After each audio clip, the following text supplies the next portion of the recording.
All right, and we are now live. Hi, I am Kara858, and today we're bringing you episode 20 of Lords of Faerun.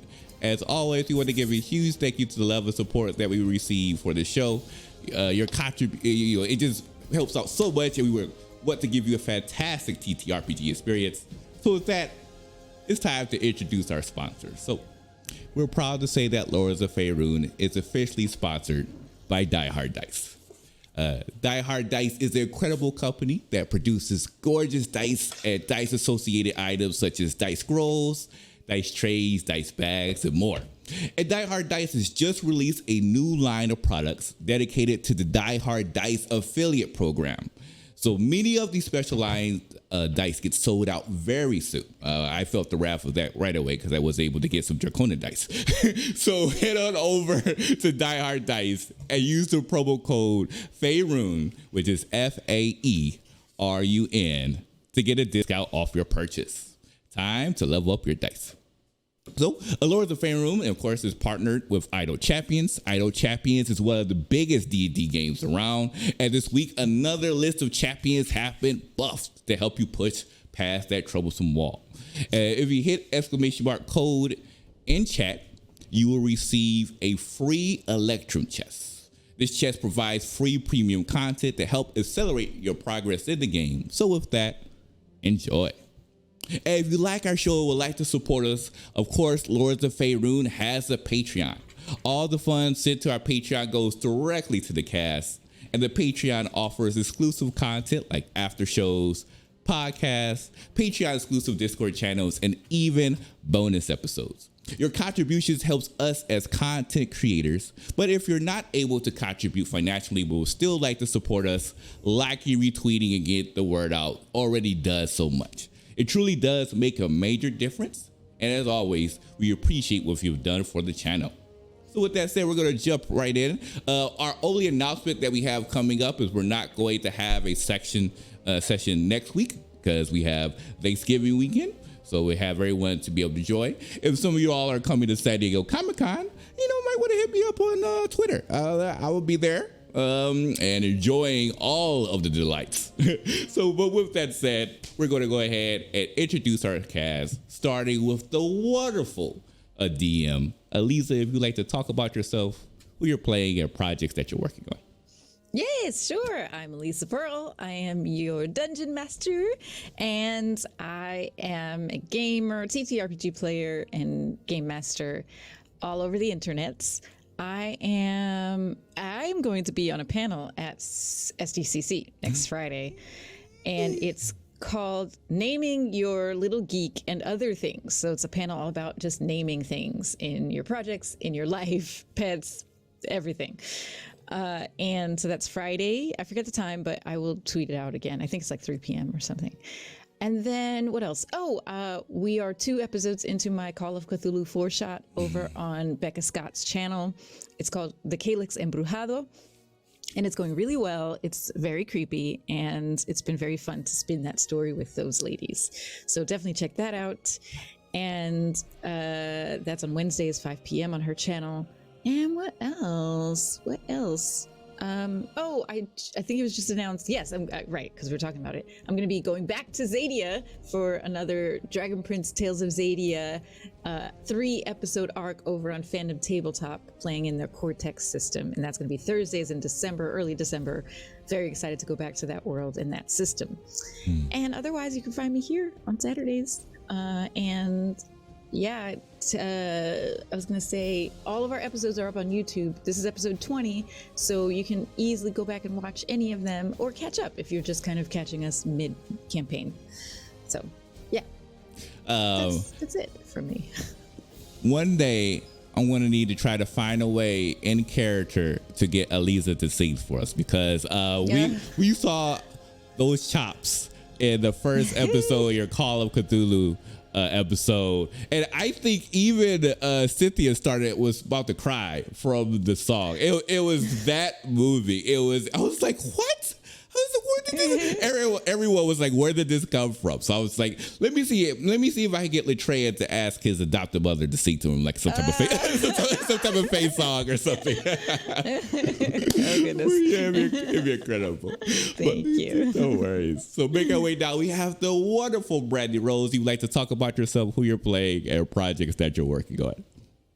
Hi. So, yes, I'm Brandy Rose, and I'm going to be playing Bloom Dazzlewood again today. Our lovely resident little fairy, and she's adorable, and I love her, and I can't wait to keep playing her. But apart from playing her, I also play a bunch of other people. Currently airing, I also have Glenwood Unhallowed, which is a sci-fi horror Stranger Things type idyllic 80s teen adventure. We left off on a cliffhanger where my character Alara, who is the walking embodiment of, I think, a Valentine, was supposed to go on her first date with her girlfriend, and the dice decided aliens abducted her. So let's see and hope I can get her back. She's in one piece. Got to have my screen queen moment, which was super, super nice. But apart from that, I'm also a podcast host and producer, as well as like a general talk show host and producer. Currently running, I have Intricate Rituals, Cringe Warning, Eat Crit, and Camera Interrupted, as well as a new, unnamed currently, project that I will be announcing publicly soon on my Twitter at the Brandy Rose. I'm also a game designer and writer, so you can check out my games on cutestpatoot.itch.io. I also offer game consulting, which I've been pretty booked with, which is really nice. We love being booked and blessed. But yes, apart from that, if you ever want to catch me on Twitch, it's twitch.tv/cutestpatoot. And we stream queer visual novels and dating sims made by indie creators, mostly made by indie BIPOC creators. So make sure you check me out. I also air extensions of my podcasts on there, and I'm constantly talking to really cool people all over the place.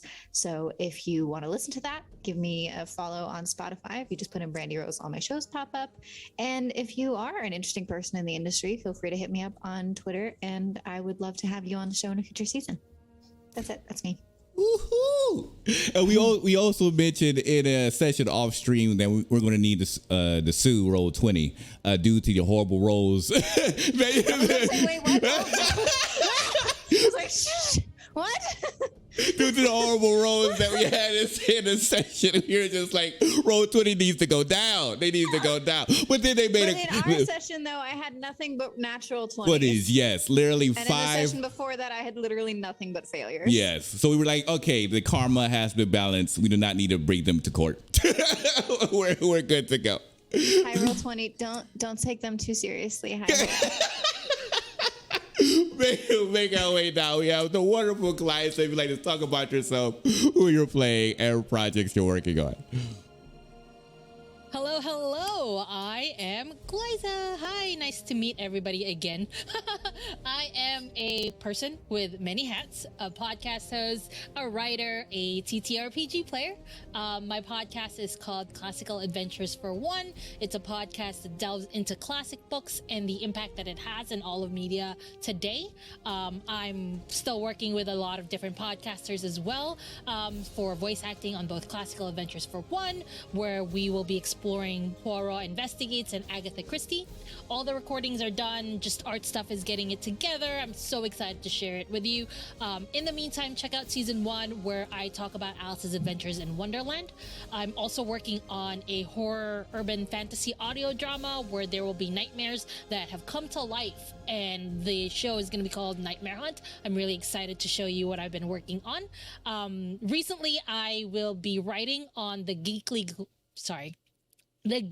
Grind as press as manga reviewer. So the Geekly Grind, visit that and see me discover new different mangas for the first time every Sunday morning at 10 a.m. Pacific Standard Time. Today, though, I am wearing my TTRPG hat, and I am that player who plays a lot of different characters with a lot of different secrets and a death wish, apparently. But I don't have secrets anymore. All of them has been revealed. No more secrets for me. Anyway, you can find all of my links on bio.link/classical Glyza for the channels that I do the shows. But really, just follow me on Twitter as @classical Glyza. I announce all kinds of things there. But I also just shit post a lot there. So just go there if you really are curious about the stuff that I'm doing. One extra announcement is January 23 will be known as Dragon Day, and there will be dragons flying. Mark my words, it'll happen. Today, I'm playing Jesse Diaz. Sorry, no, I'm joking. I'm playing Sloon. Previously, Helena, a changeling rogue exploring the world of being honest for the first time and not sure whether this would bring general death or drama. I guess we'll see. Yeah, of course, on the 7th day, they will eventually rest. We'll see. We will see. Making our way across, we have the wonderful Aries Adrian. If you'd like to talk about yourself, who you're playing, and projects that you're working on. Hello, everybody. I'm Adrian, or Aries, and you can find me here on Kira858, and playing the wonderful Jesse Diaz, the Asmar monk paladin, and we're about to get down to some interesting business in a stupid childhood friend's house. And other than that, you can find me on twitch.tv/thebearpen, where I am a storyteller and a player in a whole bunch of games. We just wrapped up Rage Across the Bayou, our Werewolf the Apocalypse book 1. So that is on break now for the holidays. Probably going to be coming back around January or February time. Of course, I am the storyteller for Blood on the Bayou, and we are on book 2. And we had a wonderful week last week where we had both Bonnie Gordon, and we had Velvet Divine come in. And speaking about Kira saying Eliza should sing, well, if you want to hear Bonnie singing a jazzy rendition of the Pokemon theme song, make sure to check out episode 2 of that, because it was fantastic and we were all very, very happy. And of course, Sunday 2 p.m. on our channel, The Bear Pen, with an H at the end, there is a new episode of Blood on the Bayou, episode 3, coming out for season 2. We also have a couple of shows in development right now. One of them, Witchery, will be storytelling, which is going to be fantastic. And we are, I believe, getting ready for another show, which may or may not be Fallout related. So y'all are going to have to take a look at that, which is going to be a lot of fun. Other than that, I do writing as well. I did some writing for Hunters Entertainment, where I wrote a supplement for Altered Carbon, which is actually New Johannesburg, New Jersey. So if you guys want to play in a future dystopian Altered Carbon Joburg, make sure to watch when that comes out, because I had a lot of fun writing it, and it was great. Awesome. That's awesome. Yes, When does that come out? Do you know when it comes out? I'm not sure yet. We everything is with the parent company, I believe, and then they're gonna do the art direction, and then but Hunters does really cool things with their PDFs. So all the PDFs are like super interactive, and they're designed kind of to look like the Onis in the show, which is fucking ridiculously great. A whole bunch of really, really cool things, and I'm really excited just to get my hands on the book when it comes out, because it's going to be great. That's exciting. It's very exciting. I'm super happy about that. Yeah, you can follow me at the Adrian Bear on Twitter, and yeah, that's me. All right. Making our way across, we have the wonderful Riri. Would you like to talk about yourself, who you're playing, and projects that you're working on? Hello everyone. I am at Big Dude Re on Twitter, where I do post some interesting content from time to time. I also play a number of wonderful characters, including the bard with a silver tongue, Avis Naquani, in this adventure, as well as the wise and noble Ardris Alarian over on Rivenwood. I have also appeared on a few different one-shots over on the Bear Pen, which you should definitely check out. They were all a lot of fun to do. I'm also the storyteller for Bonds Beyond Time, where our cast is currently in a let's say a very heated adventure with time is of the essence. which you should definitely check out. It's all a wonderful adventure, and I can't wait to see what madness we are able to get into today. Yeah. Keep an eye out for that. As for yours truly, I am Kara858. Of course, as mentioned, I'm in Vampire the Masquerade, Boss Blood of the Bayou on the Bear Pen, Boss Beyond Time, which the next episode will be coming out this Monday.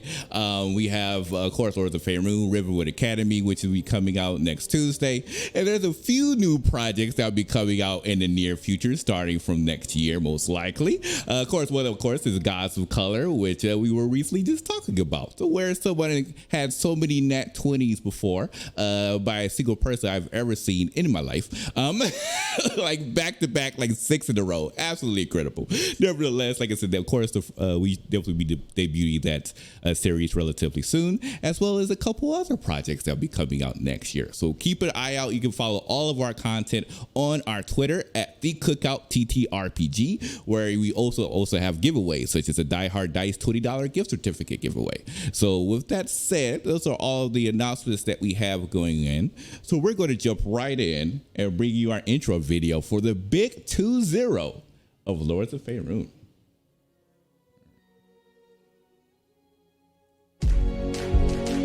Latreo, Avis, Jesse, Helena, Ice, Elliot, Aliza as DM, Lords of Faerun.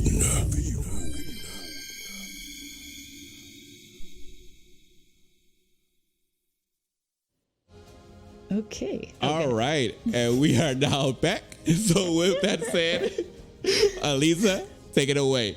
I was like ready to go, ready to jump in there. So, in the last moments of session 19, Montre, we're just gonna say he's a drug dealer on the island of Vicinthar, kind of a bad influence on a lot of the people, but especially the young dragons who are already feeling cooped up. Montre revealed to you all that, yes, you had figured it out. He was responsible for cultivating and then selling these young dragons this intoxicating bark, in exchange for them diving under the island to find some very precious gems that are magically created. And so he has taken you back to his hut in the village. He has finally just come clean about it, thanks to the Zone of Truth cast by Avis, of course. And he's shown you, pulled out from its hiding spot, these gems that he got the dragons to procure for him. Unfortunately, he dropped one and then stepped on it.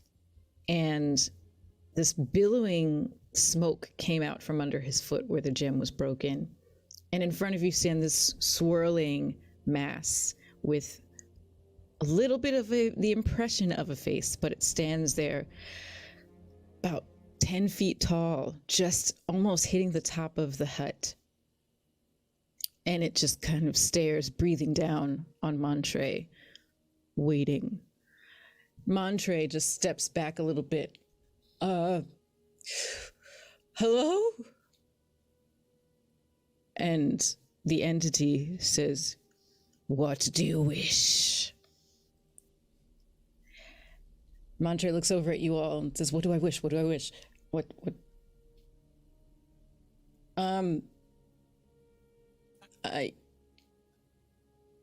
Are you, like, gonna help me do something?" And it says, "What do you wish?" And you can feel the air billowing around you when it talks.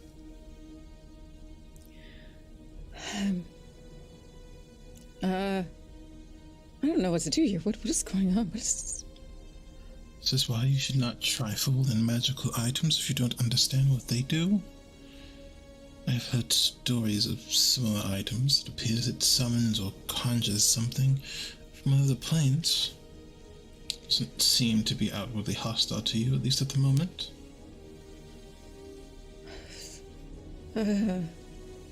Well, if I can offer you a suggestion, you said you wanted to get a bit of money and start a different life somewhere, so maybe you can start there. Montres cracks a smile at that. Huh. And then he turns to the entity and says, "Bring me lots of money." The thing swirls out the front door. And in a few moments, you hear screams from the village. "Oh my God, what is that thing? Oh, run! Ah!" And you can hear things being blown over. Far more specific. And maybe this is going to I'll go after the creature. Okay. I'm definitely in tow. You all step out of the hut, and let's actually cut back up to the Dragon Mountaintop, where the rest of you are. And we'll rewind a little bit. If there's anything, I think you were. Tell me what you were doing with the dragons after the other three left. I would be calming down Treebush, basically. Everybody that still sort of listens to us as a group. That's what I'm doing, like trying to calm them down, and also like looking at the other dragons who I think they still do listen to us, but not as well as the others. So I'm just like calming whichever dragon needs to be calmed down. That's what I'm doing, like moving around, basically more focused on my own dragon, which is Treebush. What was the name of the dragon that I was talking to? Was that the one that you fed a satchel of moss to? Mm-hmm. That one is Quince. Quince. Okay, cool. I forgot the name. Quince, I believe, was still in cat form because we figured out that polymorph lasts, was it 10 minutes or an hour? Let's see. An hour. An hour. Okay, so definitely, it's only been maybe 20 minutes since you cast that, Avis. So yes, you all. So the two of you, well, the three of you, because I believe Elliot was with. Yeah, Elliot is with Latreia. Yeah. No. And No, Elliot went to with Jesse. the hut. Yeah. Okay. Yep. So those of you who are on the mountaintop with the dragons are kind of like just doing a little bit of an emotional triage with them, and also getting them like used to the idea of, hey, yeah, there's this land in the north, and we're gonna take you there, and you can set up shop. It'll be great. Don't worry. You don't need to keep taking that toxic bark stuff.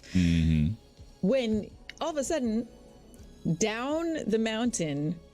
You don't get a visual of the hut directly because of the trees, but you hear a commotion, and you see a swirling cloud thing go out into the village and start ripping into hut doors and then coming back out. And you hear the villagers screaming as well. Oh boy. That doesn't sound good. I was kind of soothing Quince specifically still, since we had a nice little moment. And when I see that happen, I just go, so then is that normal for here? No, that is not normal. And then I turned to look at the dragons and was like, are you guys okay? Because I think Treebush and I are going to go check that out. Are you guys still in fighting mode? Because I need to do something over there and see what's going on. Are you guys okay? Treebush looks over at the commotion too and says, I'd like something to do, to be honest. Distraction from this drama. And Treebush takes off and heads towards the village. I was like, wait. I kick my little my boots on and to fly to and I look at Bloom. Do you want to go? Do you want to stay with Quince? Quince, do you want to I mean, does the cat have wings? Or is it straight up a cat? Okay, I was like, do you want to come with me? I'd rather not leave you alone while you're like recovering after I gave you those herbs. Yeah, I'll come with you. I want to fight something. Okay. Latreia is going to look at Snowroot because I thought you said was Snowroot pretty injured, or were they still fine? And for the Snowroot had some injuries, yeah. And we can say, Avis, that you did get to heal them before you came down the mountain. Okay. In that case, Latreia will look over to Snowroot and be like, "Oh, would you like to stay here, or would you like to come?" Oh, let's go. Let's go. and they'll of course Hulk leap on top of Snowroot and pretty much head onward to where the commotion is happening. Yeah, Spoon is gonna try to catch up to Treebush with my flying boots, and also holding on to Bloom just to like. Oh, I can fly. Yeah. Remember? Yeah. All right. Fairy. Okay. I was just like even. Yeah, I'm holding Quince's claw because we're both very small. So I was like, I'm just gonna hold your holding his hand, just flying. Great. Okay, back down in the village. The four of you now. So Montre, Jesse, Avis, and Elliot bust out of the hut in pursuit of this entity. Does it look like it's actually just ripping into people's homes and taking their money to try to bring it back? Is that what this thing is doing? You would presume that, yeah. It seems like, because it literally, you watch it as it goes from hut to hut, busts in the door, and then a moment later you hear the screams inside and it leaves. All right, son of a bitch. I'm gonna pop out my wings and I'm gonna try and fly as fast as I can to try and stun this thing. Okay. All right. And what is your flying speed? It would be the same as my walking speed, so 45 feet. Okay. All right. So, yeah, okay. I will let you fly over to catch up with it, and then the initiative round will start then. Okay, so this is just in case. I am gonna make sure that I am going full hog on this thing. So it is.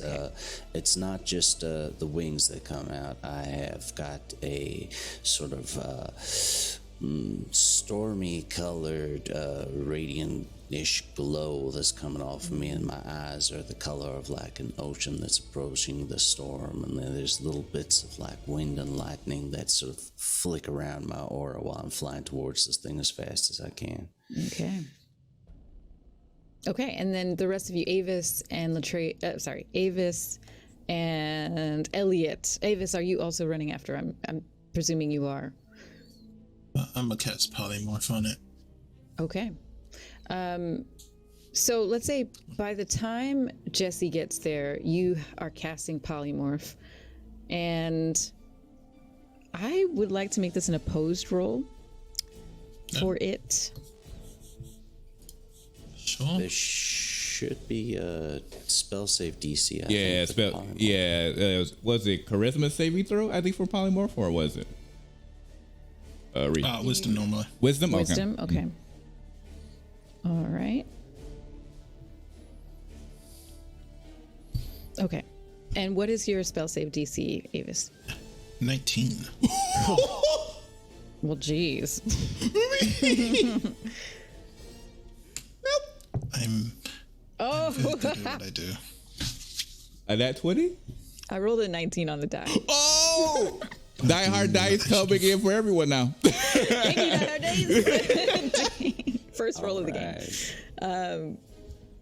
Okay, so you're, I'm going to say you're actually just like, it dashes out of range of your spell. Now let's go ahead and roll initiative. Oh. All right. Oh, and the dragon would turn back to normal. Yep. Okay. Oh, right. Okay. Because there's a concentration, so that dragon is going to go from small to large real quick. I'm holding its Mid-flight. Yep, in mid-flight. And suddenly the claw is bigger than my body. Yep. Yep.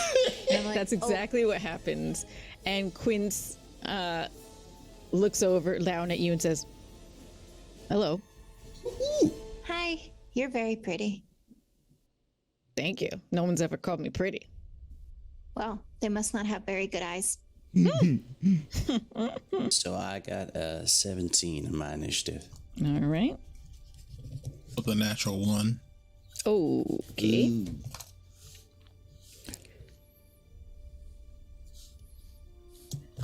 Who had higher than? Did anyone have higher than a 17? Oh yes, dirty 20. Dirty 20. So we're rolling 2 even though we're flying towards it. Yeah, I'm gonna say so because you're going down there for a reason. Like, you know. Ooh. Jesus. Will they arrive after us, though? Yes, they will. Okay. Well, actually, hold on for a second. No, I think let's just go with initiative order. Okay, I just rolled for Elliot as well. Let me pull up their sheet. Okay, what? So we have 20 Latreia. Anyone higher? 21? I just 20. got an 8. Is I do have real fast movement speed. That's okay. Just for simplicity, though. So 21 is Sloon. And then Latreia is 20.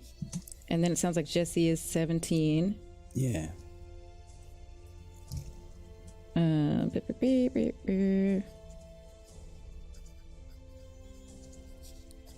Who is below 17? E. So I heard an 8 and a 2. And then Elliot rolled a 4. So 8, 4, 2. That's Bloom. I'm at 5 as well. Oh, you got a 5? Oh, okay. So Harvey. I thought you rolled. Oh, you rolled a nat 1, but like plus 4. Plus 4. Okay, got it. So 5 and then 4. All right. 5 is Avis and 4 is Elliot. Okay. Sloon. So yeah, Sloon, you arrive down at the village and you see your companions watching this thing and kind of like, you know, Avis tries to cast polymorph. It kind of bounces past the entity as it's bouncing between huts. What would you like to do? I will like to cast Shatter by basically, you know, towards it to just sort of stop it, you know. Let me see. So basically it has a con save. Okay. And my spell save DC is 14. 14, you said? Yeah. And what is it? Uses a con save? Yeah, so basically there'll be like a really loud, painful, intense noise, and I point towards the creature, and basically I go stop. It rolled another 19 on the die. Okay, so half damage for 3D. You said 3d8. You Yeah. rolling that? Yeah. So but it since he passed the save, it's just half. Okay. So let me just see. I am bad at math.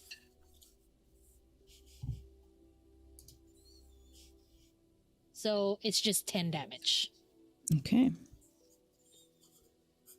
And how does your shatter?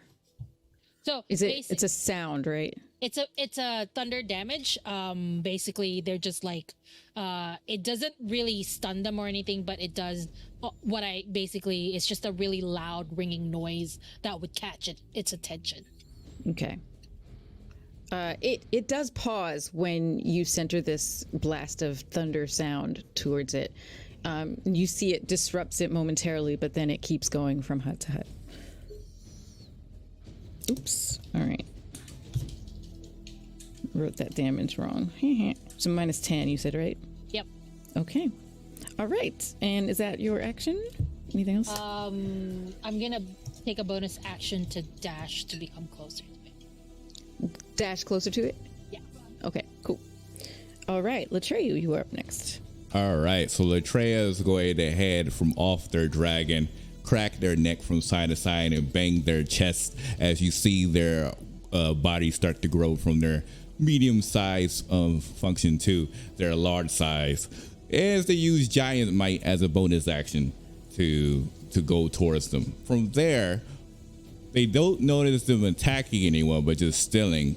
So they're going to actually attempt to just grapple them and keep them still. So therefore, they're not allowed to do it. So it'll be, I guess, I'll be doing athletics checks. I guess yours would be what, athletics or acrobatics, I guess, something like that, right?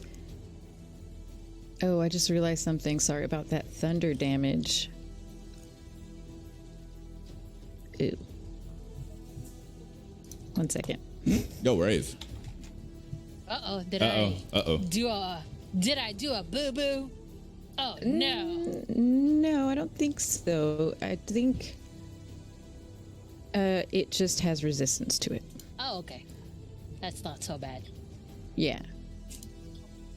And like since it was 5. half damage, I think that just means another half. Mm-hmm. Yeah. Okay. 5. So just 5. All right.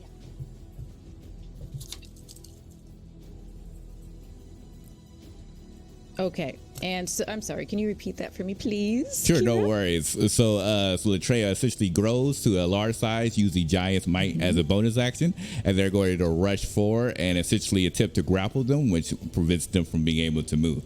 Okay. Pretty much going to grab them from around their waist. So I would be rolling an athletics check. I guess they would have to roll either athletics or acrobatics, whatever is higher for them to try to escape the grapple.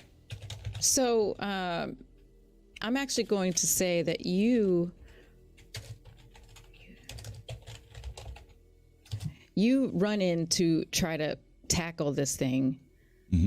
And I'm just going to say this because you're going to roll high. We know that. But you just like with your arms spread, go in for it directly on it and you go right through it. Oh. They turn their head to the side. It says, odd. And then they'll yell out to him, says, stop. We don't want to hurt you. What are you doing? That's their reaction. Yeah, that's their turn. Okay.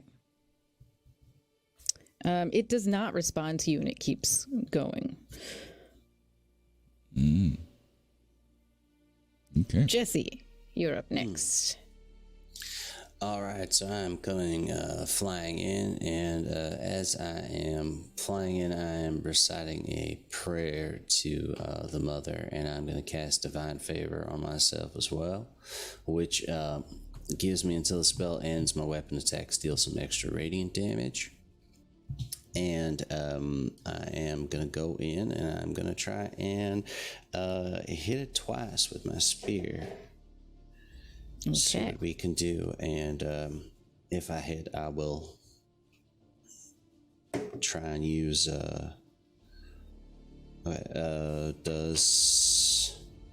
let me see, I just gotta figure out how this thing works here.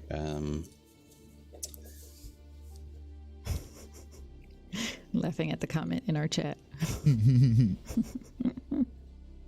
So that was an 11, but I do have a feature here called, oh god, what the hell is it called? Key fueled attack. No, that's not the one. Focused aim, that is it. Let's see, focused aim. So when I miss with an attack roll, so first of all, does 11 hit? 11 does not hit. Okay, so I can spend from 1 to 3 key points to increase my attack roll by 2 for each of these key points. I'm going to spend 3 key points to bring that up to a 17. Does a 17 hit? 17 hits. All right, good. So I got to spend those key points. 1, 2, 3. All right, cool. So, and Stunning Strike, and my DC should be, where the hell is it? Stunning Strike, tell me what my DC is. 8 plus my Wisdom plus Proficiency. Proficiency is now what, 3, 4, 4, 5, 6, 14 con save. Okay. And that missed. I mean, Okay, so yeah. it is not stunned. That is fine. So I will go ahead and roll the damage, and I'm using... Oh no, I'm sorry. It failed the con save. It failed the con save. Okay, Yeah, so you're doing stunning roll the strike. damage. Is that a magical attack? No, it is based on disrupting the energy. So at level 6 as a monk, all my attacks are magical. Okay. I'm using a magic weapon as well, so... Okay, cool. All right, so D8 for that, and D4 for that. All right, so that is 4 points of piercing damage and 15 points of radiant damage. Okay. 19 total. Yeah, and then so now it is stunned, so I should have advantage on my next roll. Okay. Yeah, okay. It can be stunned. Yeah, that hits again because it's a natural 18 on the dice. And this time I do not get that other one, but let's see what I get. All right, so that is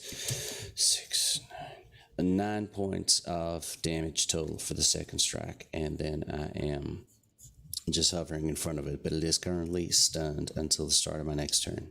Okay. And just get my little condition cards.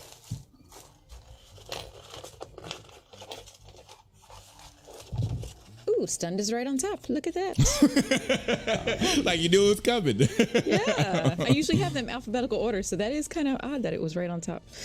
All right. Okay. Auto fails strength and dexterity saving throws. And all attack rolls now against it have advantage until until the end of this turn, I believe, right? And then it will do another con save. No, until the start of my turn, it is stunned. So Got it it. can't do anything right now. It's just kind of birds flying around its head. Okay. If you can imagine this almost tornado looking thing that's 10 feet long / tall, it's stunned, just kind of like swirling haphazardly. Okay, that is Jesse's turn. And now, funny enough, it is its turn, but it can't move, can't speak, auto fail strength and dexterity saving throws, but it doesn't say it can't take actions. Usually. Yeah, that's usually included. Yeah. So what? Incapacitated though, which is I'm still like obviously trying to memorize all these conditions. Can't take actions. Yep. So yes, it is going to lose a turn because it's stunned. So we skip right over it. Bloom, you are up next. Okay. How close have I gotten with Quince? I'm gonna say you're like in range, probably like 20 feet away. Okay. Well. Or 30 feet, 20 to 30 feet, depending on what you would like to establish. Right. Well, I get closer, but I stay still about, I'd say 10 feet away, I think, because most of my spells have like 30 to 60 feet range, so that's enough. So I get a little bit closer, but I keep eye contact with Quince, and I'm also kind of working off of how he's moving. And I let me just check the description on this real quick so that I don't accidentally cast a spell that does not do what I want it to do. I would like to cast Reduce on the creature. Okay. So let me cast that. And is there a spell save DC on that? Yes. Let me see. Oh wow, I have been spoiled by Roll20. Interesting. Attack. It's Constitution 17, I think. Okay. DC 17.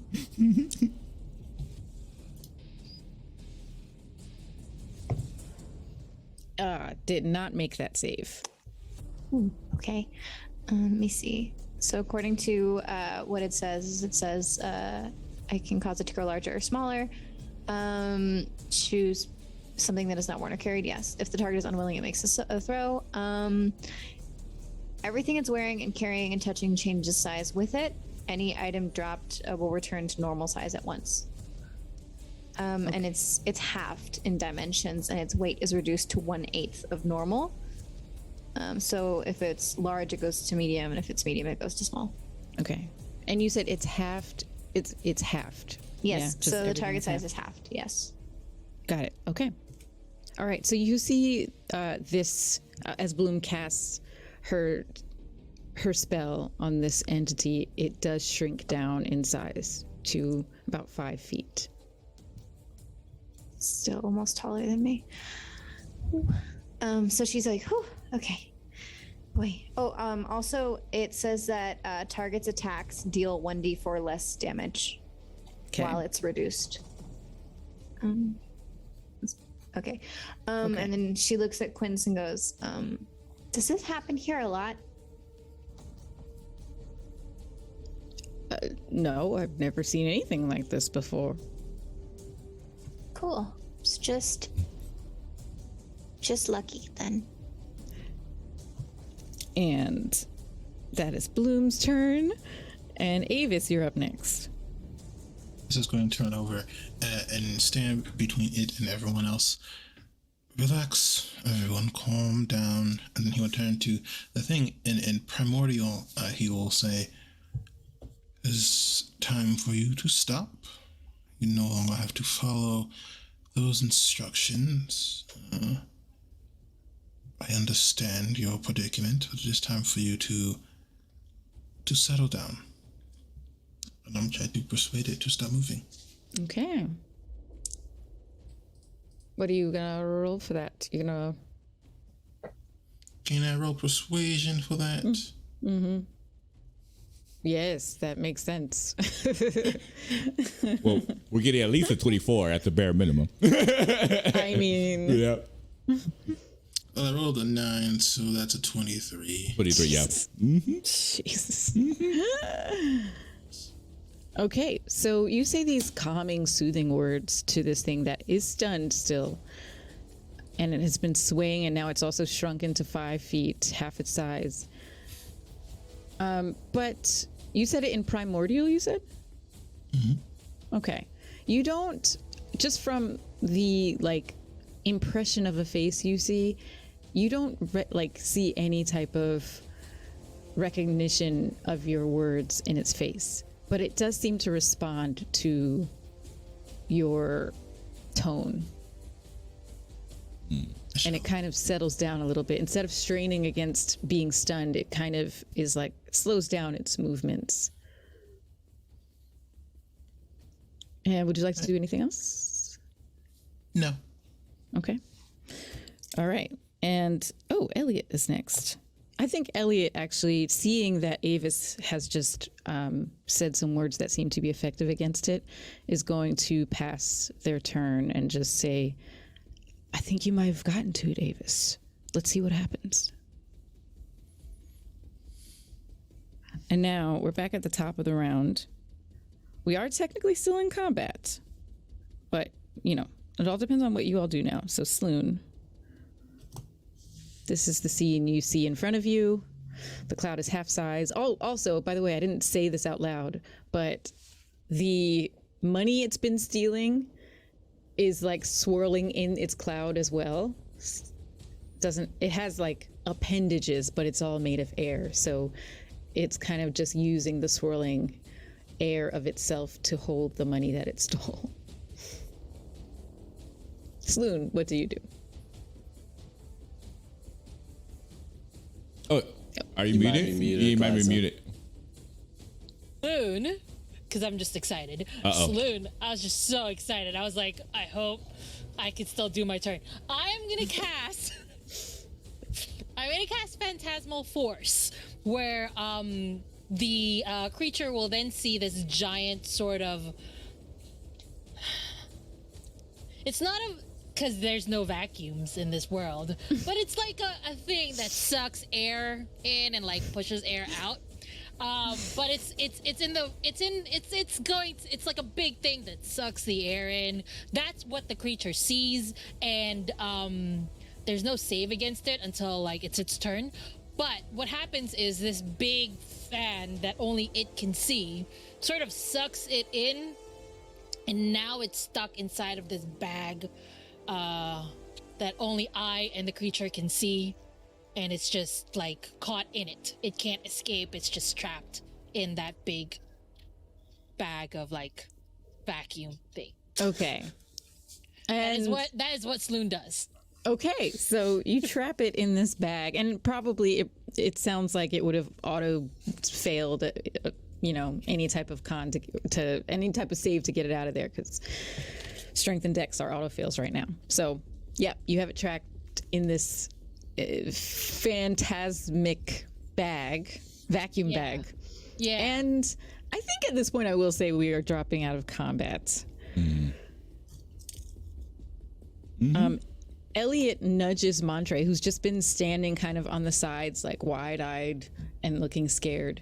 Elliot nudges him and says, you command it. I think you should tell it to stop, and to give back all that money it just stole. And Montre says, oh, right, yeah. And Montre steps up towards the phantasmic vacuum bag and says, stop stealing money from me and give back the money you took. And since we're out of combat, I'm going to say it's not stunned anymore.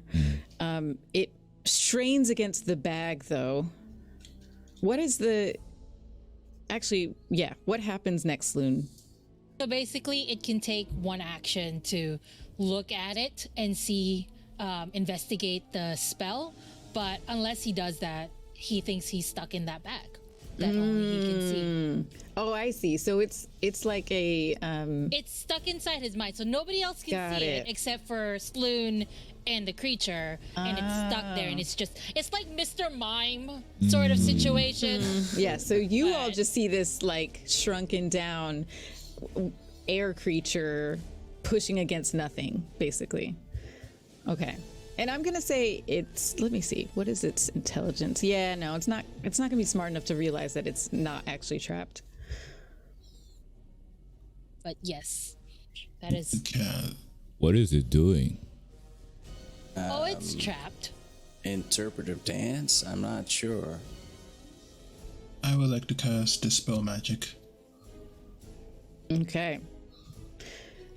You cast that, and you can see the difference now that it thinks that this bag is gone from around it, and it swirls around itself. Reduce lasted 1 minute. Yep. And it's probably been about a minute now. So it does grow back to 10 feet. And then it looks at Montre and says, we'll give back. And it flies back into all the huts and gives back the money. Some people still scream like, oh God, it's back. Oh, thank you. Oh, it's back.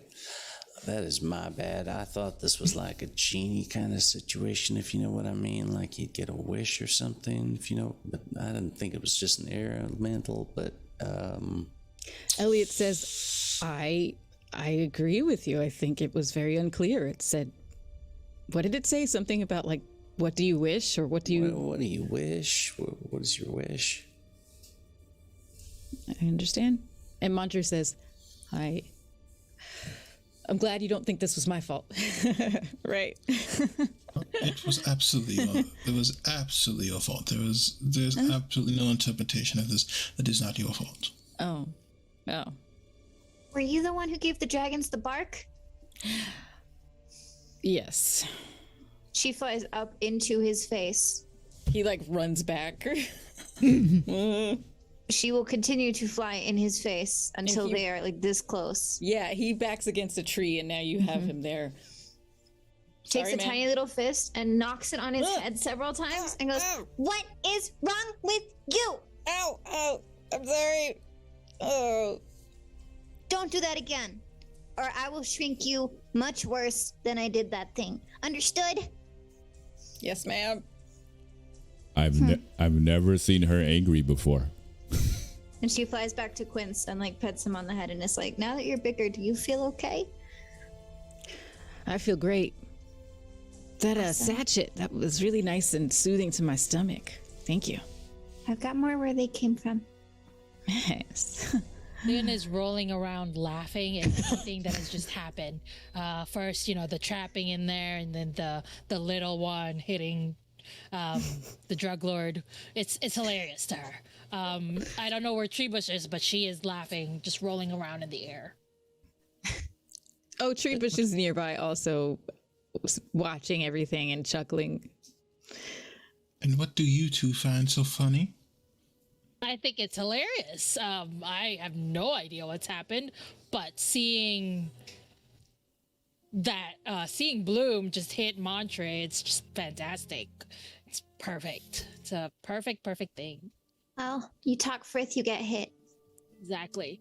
Treebush, what do you think of what Bloom did? Treebush is between chuckles, just she's an amazing creature. She is, isn't she? Bloom! No. Treebush said you're an amazing creature. No, don't tell her that. Thank you. See? She's beaming. She likes it. You're welcome. She's also still petting Quince as long as Quince allows. Just like behind the ears. I'm gonna walk up to Montre and just, take him like, come on, blockhead, let's go get those things to Avalae so they can tell us what to do with them. Fine. I guess you all already paid me for them technically, so sure, I'll give them up. And Jesse slaps him on the head, slaps him in the face a little bit. We paid you for him. Beat up. Come on. Well, you did. So- You gave me that 100 platinum. Avis, that guy did. We'd not pay you for these. These were never yours in the first place. I'm trying to I give you get a it. start in a new life. Oh, I see. You don't want to be thought of as people who buy these things from someone like me. I got it. She clears her throat and like looks and lifts a little fist. Keep talking. What? What did I do? What did I say? She does not like him. If you make Fairies are very small. There is not a lot. There is a lot of room for grudge in a body that small. if you make her angry, you really need to think about what you've done. She's like the nicest person I've seen. Okay. I won't stop talking, I guess. He's all this time, you all are walking him up back to his hut. Yeah. Collecting the things. Okay. So, yeah, when you get back to the hut, that satchel is still there. There are 6 gems left in it that are safe. They did not break, just the one. And he hands it over to you, Jesse.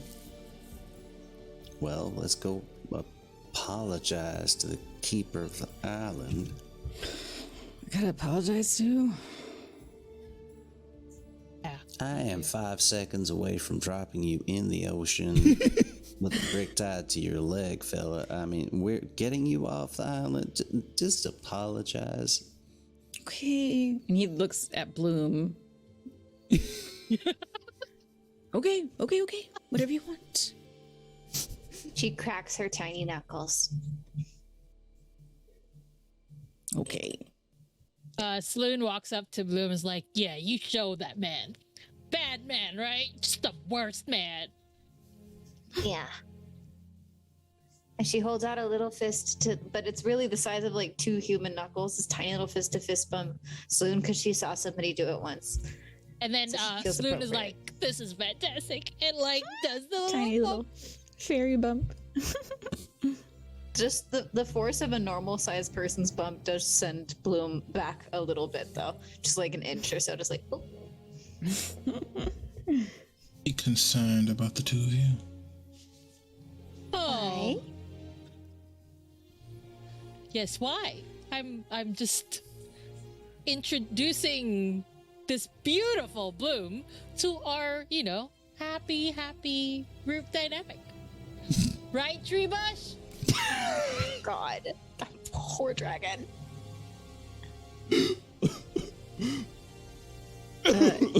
You all have now experienced Treebush just continue to look like he wants to just sink into the earth, just like.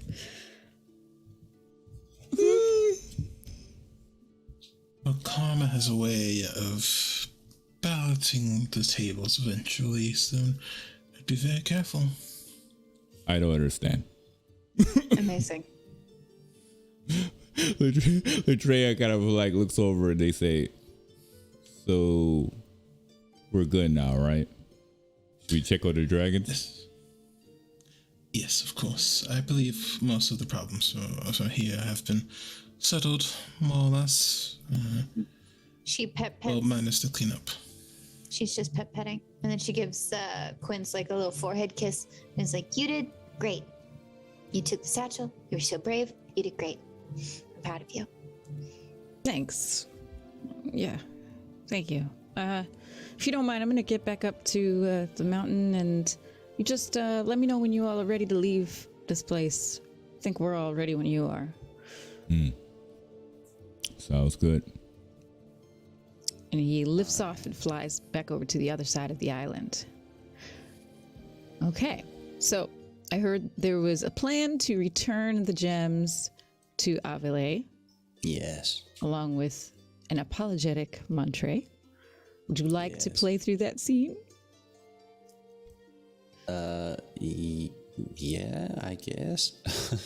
Okay, we can just cut straight to that. And whoever would like to be there for that. I'm actually gonna go with Treebush to the dragons, just Okay. hang out. Okay.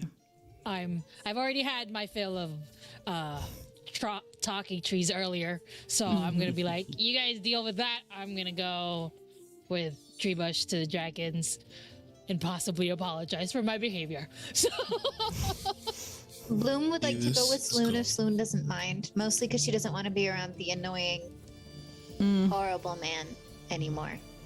Yeah. all right. Well, do you want to ride on Treebush, Bloom, while we fly around? I'm sure Treebush would love that. Like with you? Sure. Oh yeah, sure. I have to go do some, and Treebush doesn't even finish the word and just like takes off and flies. Aww. Well, But we I'll can hold go on to follow. you. I think you're a We can little go faster. follow. Yeah, we can go follow him. Let's go. And then I, just with my shoes, we fly and follow Treebush. Latreia, Boy. Who's turning pinker and pinker. I've never seen Treebush this pink before, Well, it's the best color to be. It's true. It's true. Now you guys match. Treebush, you guys match. Treebush is flying ahead of you, pretending not to hear you, just soaring. Torturing this dragon. yeah. Oh. Avis, go ahead. I would say Latreia is going to follow suit towards the dragons area, mostly also just to make sure that peace is maintained, because the last thing they want is something that happened to Snowroom again while they were gone. So they'll be heading back as well. Okay. Okay. Avis is stealing fruit, and they're going with the dragons. Stealing fruit, you said? Well, he's gonna Okay. take some fruit. He'll pay for it as well. Okay. I was like, whoa, But okay. it's more fun to say it's stolen, but no, he leaves enough gold for everyone to be more than satisfied. Okay. All right. So we will cut briefly to Jesse escorting Montre over to the south side of the island, the cove where Avile resides. And you approach this wise tree. The tree wakes up, greets you. And we can also TLDR this if you kind of catch Avile up on what happened. Do you want to give us like a quick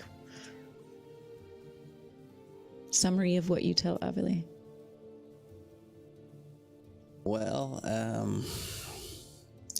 looks like this thunderhead here decided that he should try and steal these off the bottom of the island and sell them. So I brought him here to apologize and bring these back. Thank you. You may place them at my roots. and I respectfully place them at the Avilay's roots. Okay, and you see smaller roots shoot up from the larger roots and kind of encase the gems and embrace them into the earth. There did seem to be a being that came out of one of them, and I don't know. It's not still around, is it? Is it just following him around now? Yeah, let's see. Yeah. So, I'm not sure if, Avalay, if you can help this being return to its previous state?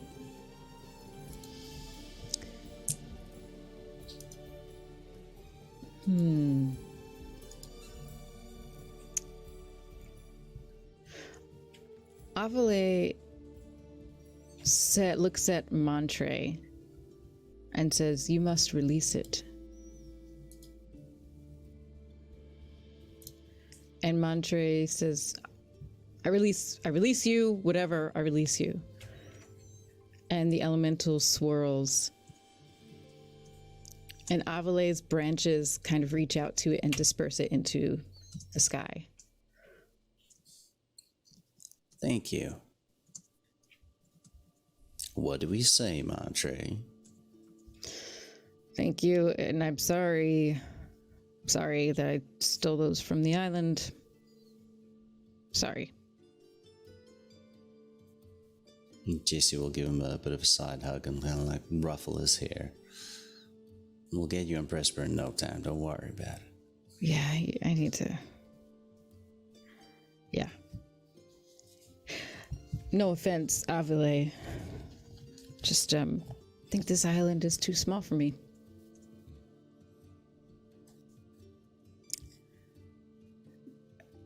Avalay doesn't respond to that.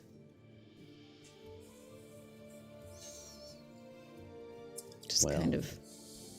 Yeah, go ahead. We'll take our leave of you for tonight. Thank you, as always. And as you start to walk away, Avalay opens his eyes up again and says, "Jesse, the mother has a message for you." Oh, For your ears only. And Montre's like, "Yeah, I'm out of here." Bye. Yep. Jesse walks out of the forest and away from you. And Avalay says, "Be cautious. There is one on the island who belongs and is invited, but their true nature is unknown to the rest of you. And that may cause trouble."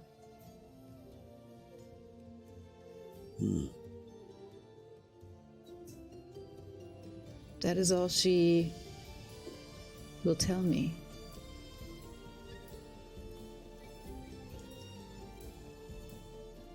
all right. Well.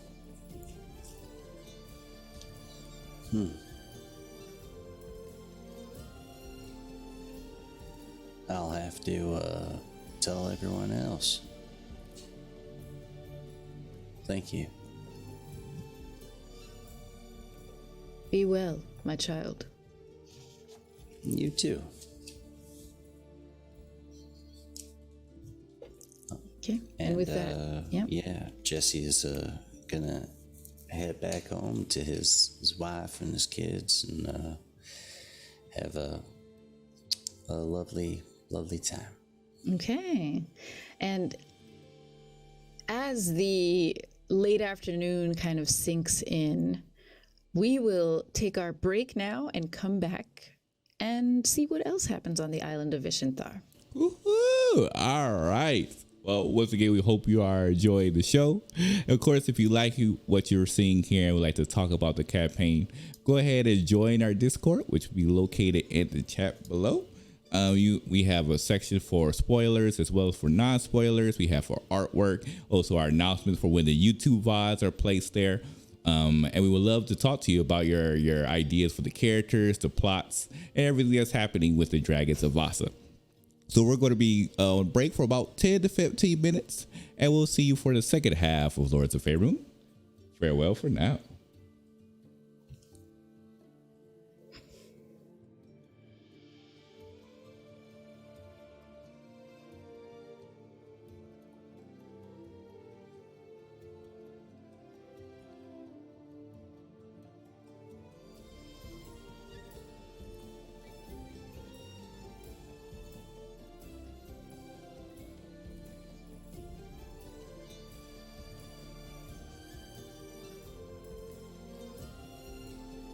All right, and we are now back for the second half of Lords of Faerun. So with that said, Lisa, take it away. Now, I'm going to narrate what I think happens over the next couple of hours, and feel free to say if you want to do a scene during that time frame. But what I imagine happens now on the island after Montre is taken to Avele for some mea culpa and returning the gems. Jesse, you get the special message from Avele, by way of Avele from the mother. And the rest of you go over to the dragons. Well, Treebush is being chased by Sloon and Bloom for a little while. But for the most part, the rest of you kind of assemble over in the dragon area just to make sure they're okay and to prep them for their trip, to kind of help them heal some wounds, both physically and emotionally and spiritually. After all that happens, the group unites again outside of Jesse's family's hut in the village for dinner. Now, were there any scenes you wanted to explore before dinner time? Well, there's something that I want to do, but Diana is not here. Okay. So, and I would have hopefully wanted to have been that night. But if next time when Diana is here, we can flash back to that, that would be cool. Yeah, we'll see where we are in the story, and we can either flashback or we can place the scene then. Absolutely. Make a note of that so we don't forget. Okay. It doesn't need to be a scene or anything like that. But at some point, Avis is laying in a tree, eating fruit, grapes, and stuff like a Renaissance painting. And I just want that to be known. At some point, he's doing that. Yes. Fan artists, you know what to do. Yes. You know what to do. I need some more. I need Avis fan art for sure. Just chilling with that golden light coming in on sunset, and then there's oh man, I can already visualize it. It sounds fantastic. I need fan art of Avis riding leisurely on the back of his dragon into the Hellfan clan. Yep. Ice Palace. Just chilling. I have like never this. forgotten that image. It also doesn't have to be a scene, but Sloon did apologize to Treebush and crossed fingers, promised to not do it again. Okay. Notice. Just do a quick roll for me. I just want to see if Treebush believes your promise not to do it again. I mean, I rolled really well, but I don't want him to believe me. Well, let's see how Treebush rolls then. What are we rolling against? 7? Because I feel like yours is persuasion. And Treebush is insight. You got 17? 17 plus 8. Oh, geez. Well, It's insight. Oh, poor baby. Wait, insight. Okay, well, if I use his perception, it's pretty good. I was looking at intelligence, not insight, and they're not smart. Our baby dragons are not smart. But I will use, I think, perception. Yeah. Whichever is... Wow, I've rolled 3 19s in this session. Perfect. That's wild. 19 plus 6 is 25. What's the same? And You're 17. What was it? 17 plus 8. Oh, okay. Well, also 25. Oh, So, right. So it's like, Maybe. Yeah. maybe I believe you. Okay. Yeah, that's Very, exactly. like, maybe. Trebuch is on the fence. It's like, But I'm also like, maybe I can promise not to do this anymore. But I apologize for embarrassing you. It's just how I show, care and love. And, I care about you, buddy. all right. I would also definitely like to tell, Eloa and grandmother about what the message that the mother has passed on as well. Okay. I guess that'll be before we gather in the morning. In the morning, you said, or Before we gather for in the dinner? morning. Oh, We're meeting up in the morning, right? No, I was saying dinner time. dinner time. Oh, okay, yeah. Okay. So I'll tell them before that. Okay, great. So actually, let's pick up there in the hut, in the kitchen. The family's bustling around. Jesse, you're helping them get ready for dinner. They're hosting this dinner outside the hut. Okay. And so there's a nice big table that you all have set up outside the hut that kind of is in a bit of a semicircle shape. Getting like carved out pineapples and delicious fruits and coconuts and stuff carved, making juices, obviously putting lots of different food items together. So that's kind of in the middle of all of that kitchen work. You are in the kitchen with your wife Eloa and grandmother. So we went out to Avonlea and they passed me a message from the mother that I'm not really sure how to interpret. A bit of a warning that, well, there's someone here in Vicinthar that was invited and belongs here, but apparently they have maybe a secret or something about them that might cause some trouble. I'm not really sure how intense that's going to be, because it was a warning, so obviously it's something we need to take care of, but I can't think who it might be. Eloa, as she's putting together a salad, she says, that's really strange. Avile thought, and the mother thought this was enough of a threat to mention this to you. Yeah. Well, somebody who belongs here and someone who is invited. So that could be a whole mess of folks. It could be any of, people that I travel with. It could be any of the dragons, to be honest. It could be me, I was invited. I grew up here, but, technically speaking, I was invited. So I think the wording of it kind of rules out anyone who was born here, I think. Grandmother, while stirring a pot on the stove, says, well, this is an island with lots of people who would have been orphaned. So that's still a lot of people. A lot of people weren't born here but are of here. Yeah.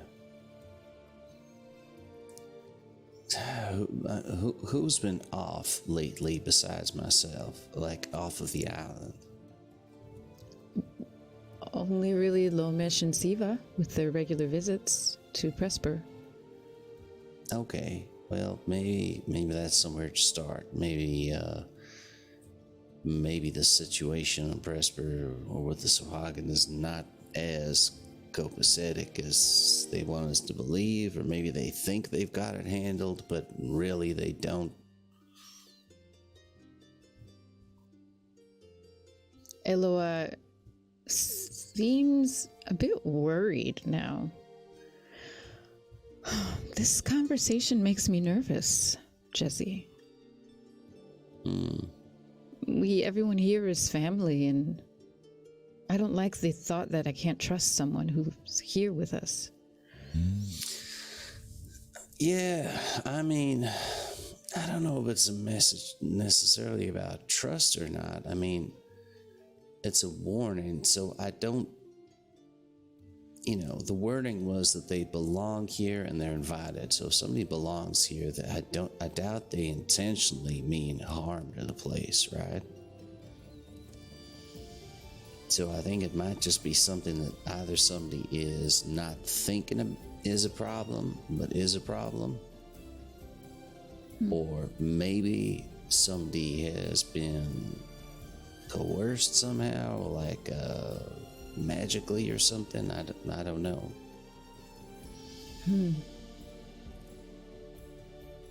And grandmother says, you shouldn't tell anyone else this.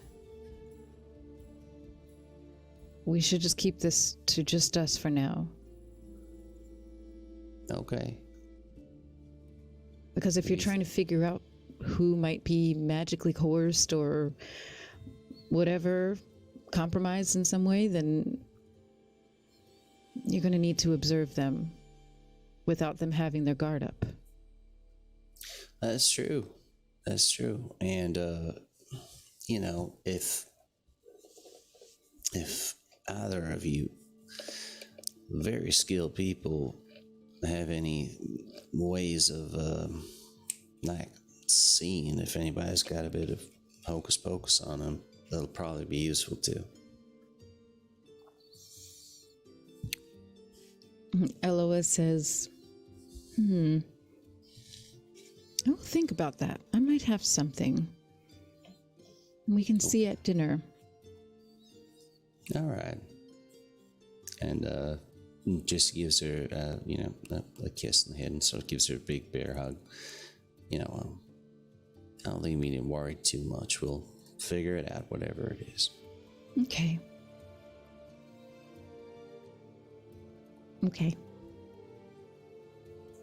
All right, well, let's see about getting this food out to folks. I know Latreia hasn't eaten probably in at least 3 minutes. He's got to be starving by now. Yes. So you start to bring the food out to the table. Guests start to arrive. And Latreyu, speaking of Latreyu, where would you have been right before dinner?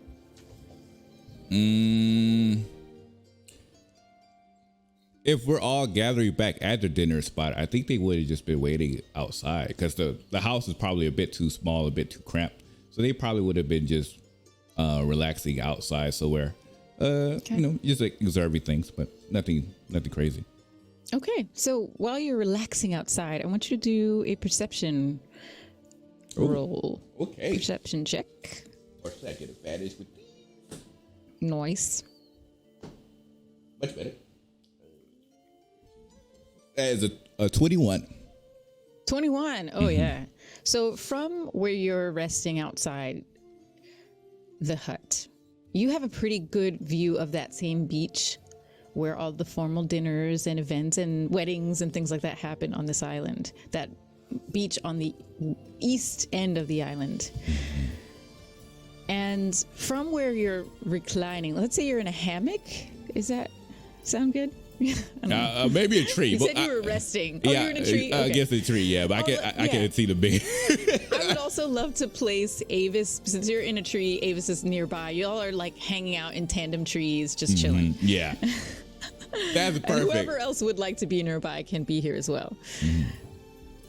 But Latreyu, it's you who spots from your perch in this tree down on the beach about back where the waves are still soft before they crash onto the shore. You see a few things. You see several fins sticking out of the water, encircling a blue person, a sea elf. Latreia turns their eyes to the side. And does it look like, they're not 100% familiar with the ocean, but does it look like how like wolves will kind of like prepare for a hunt and surround like a prey of sorts? If you like to roll Animal handling? animal handling or even animal handling. You can go ahead and roll that. Perfect. Higher than that, most likely. That was a natural 19. Yep. So that is a 25. 25. It could be. It very well could be. Honestly, you're a little too far to really be able to tell the intention of these. All you know is that they are definitely circling this person in the water. Okay. Latreia is going to point that out to the group. It says, there's someone in the water being encircled by, I can't tell what animals they are, but fins. I'm going to check it out and take a look. And let's say that, Sloan and Bloom, you are also there. Y'all are having like a tree hangout. And Elliot is here as well. Yeah, so they look up to everyone and says, I'm going to dive in just to make sure everything is okay. If y'all can follow if you want, or if you want to relax, either or is fine. I'll hover over the water, but I can't get wet. Okay. Wings. Okay. Okay. So Latreia and Bloom, you make your way over to the water. Anyone else? Sorry, Also Avis. follow. Okay. I just teleport over. Okay. Okay. And Jesse, as you're coming in and out of the hut helping to set up for dinner, you notice that I'm going to say you heard this as well. So if you'd like to check this out. Yeah, sure. Why not? Okay. So the rest of you, whether on foot or by wings, head over to the beach, whereas Avis, you blink your way over there, teleporting. And Avis, when you get there, the person in the water, what's your passive perception? 13. Oh, it's 13. Interesting. You think you might recognize this person. It looks like, well, you think it might be a woman, a female. You're not quite sure who she is. But she sees you and she dives under the water and she starts swimming towards you. Now, as she makes her way to you on the shore, the rest of you have now arrived. And she comes out of the water like a Baywatch. Like Baywatch. Just like, you can hear that song. Some people say,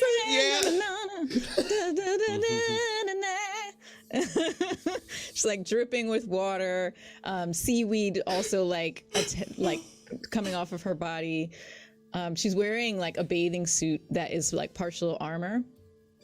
And you all now see this is Siva. Oh. Behind her in the water, those fins are still circling. Some of them are now pointed this way, but some of them are off. And closer, now that you are closer, Latreia, with that 25 in animal handling, I'll say that you now think they're probably just hanging out, like playing in the water. It makes sense. And with your animal handling check, you would recognize that these are sharks. Oh, wow. Okay. So Steva stands up out of the water and stands in front of you all, and the music fades. It's canon. It's in there. The music was in there. Flicks back her hair, the Yeah, braids exactly. down. Floon is playing the music with Let me minor know. illusion. let me double check if that is copyright. I would have put that in post. It probably is copyrighted, sadly. It's a version of that song, a nondescript version. And she says, "Oh, hey, everyone."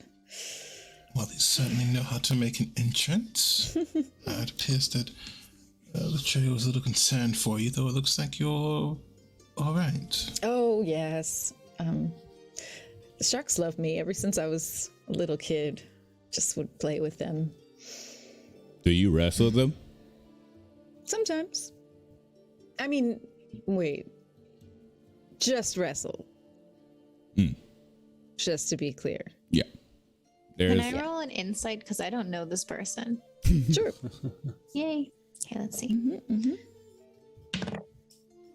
So 11 plus Insight +5, that's 16. Okay, so you definitely can tell that they know each other. She is of the island. She's from the island. And what specifically are you looking for insight-wise?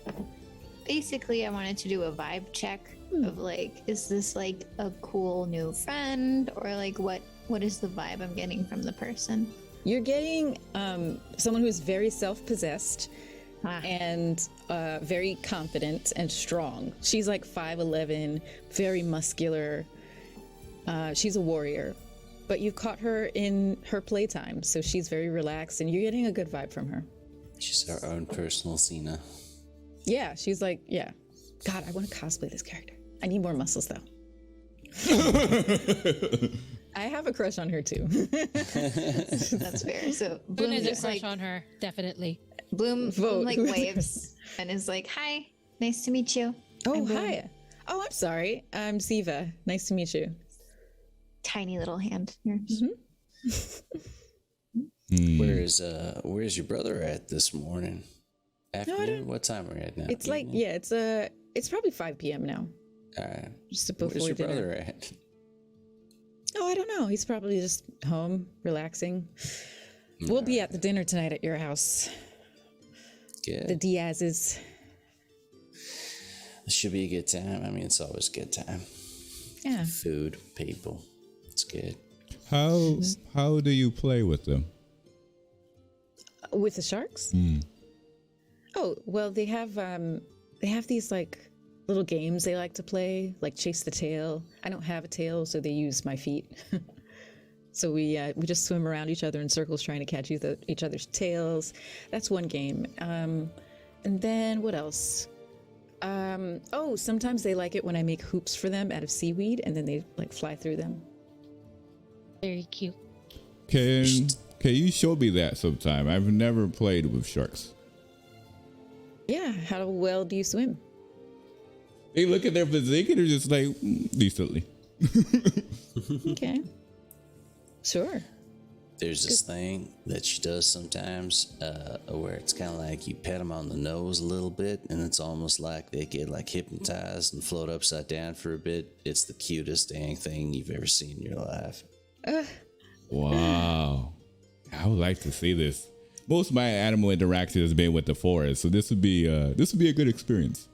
Siva turns back to the ocean, and she doesn't even like move a hand or anything.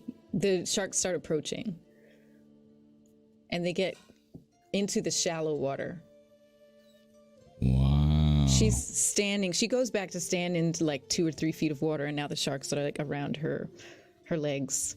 Anyone want to join us? Oh yeah, Latreia head over like, oh yeah, Bloom is definitely like excitedly going there. Bloom like kind of hovers like an inch or so above water and is kind of like holding herself up like this so that because that's as close as she could comfortably get without drowning. So she's just like looking through it like through glass and is like waving at the sharks. She does not know what that is. Has never seen a shark before. She's just like, wow. It's like looking at an alien. Yeah, whoever would like to get up close to these sharks, go ahead and roll animal handling. advantage. Yeah. It was Love just an animal leisurely chilling in the water. You can go 18, majestic. 19. Nice. I will 20. definitely cast guidance on myself just in All right. case. Avis, what were you saying? Avis is just majestically in the water. Looking Oh, you're beautiful. already in the water. Okay. Go ahead and roll animal handling. Anyone who's in the water, roll animal handling. Oh, nice high rolls I'm seeing in our chat. So Bloom has 19. Okay. Jesse has 15. Just good. I was a little nervous to roll low since I said like her hand's like right on the water. I'm like, am I about to lose a hand? Num num num num num num. So that happens. Jesse's 15. Everyone rolled 19 or higher. Jesse, you rolled 15, and you you come into like the wading section of the water. The water is like 2 or 3 feet high, and one of the sharks kind of breaks off from the group and comes towards you quickly, and it kind of like startles you a little bit, and then Siva whistles. I can't whistle, but Siva whistles, and that shark breaks off quickly away from you and circles back to the group. Steady. They can be temperamental sometimes.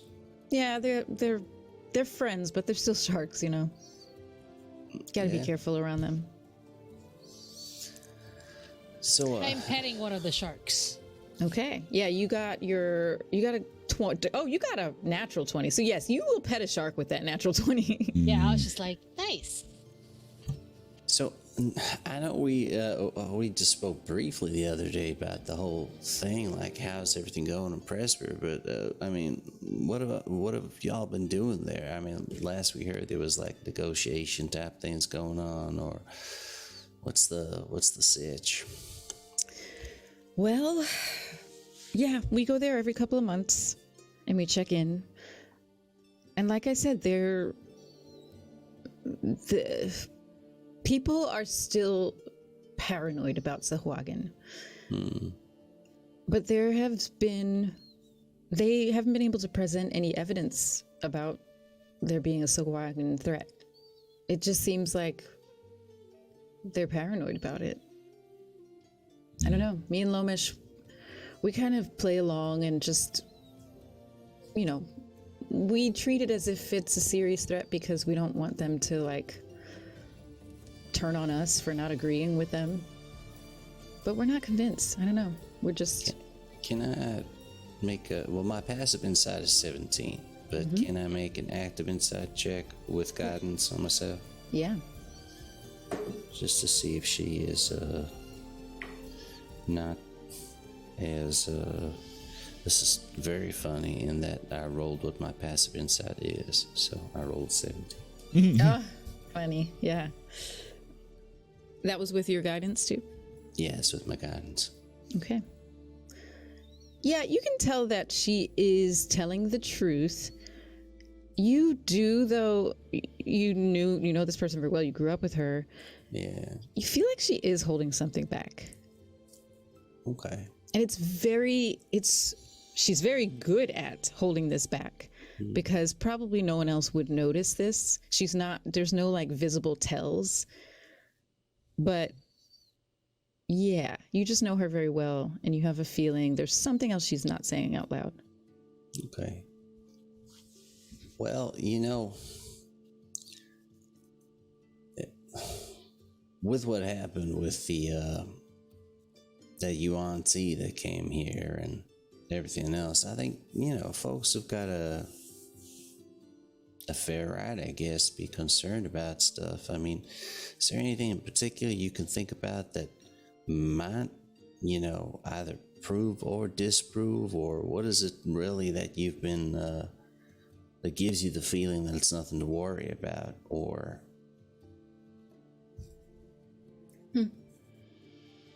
I think until someone can show some proof, then I don't see what they have to be worried about. You ever get a chance to, like, speak to any of them? You mean to on Presper, the council members and everything? No, I mean, like, the Sahuagin. I've never met one. Can I insight check that as well? This is much better with guidance as well. 29. She is lying through her teeth. Okay.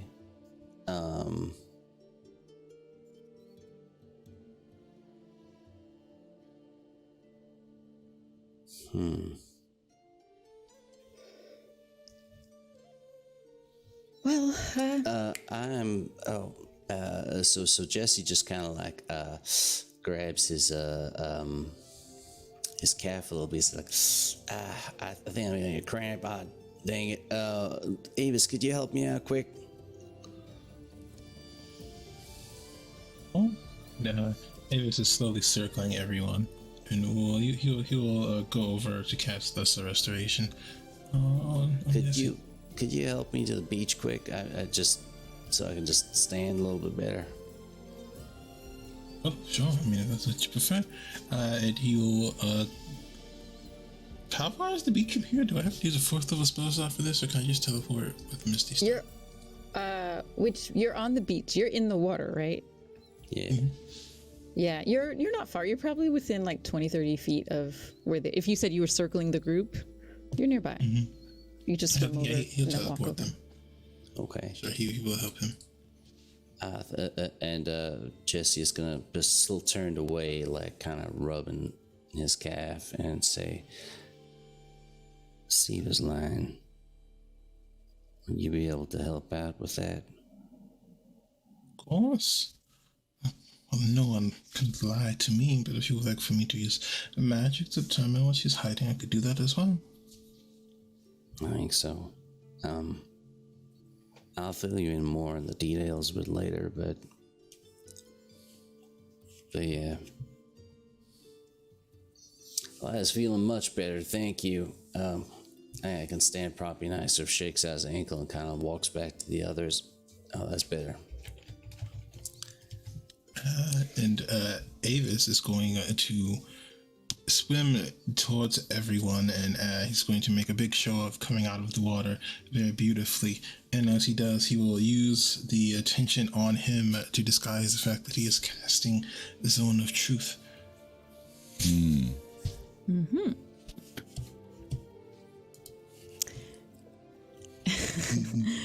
Sorry, y'all are really cracking me up in our private chat today. So during that conversation, what's your range on Zone of Truth, by the way? 15 feet. Okay. He is using himself as the center of the spell. Okay. During that conversation, as promised, Siva is showing whoever wants to play with the sharks. She's like gone into slightly deeper water with the sharks to like show you some of the games that they play. So that's what's been happening during that convo. So when you come back into the water and I guess want to stand within 15 feet of everybody. Or yeah, I'm guessing you'll probably have to be pretty like in the water up till about here.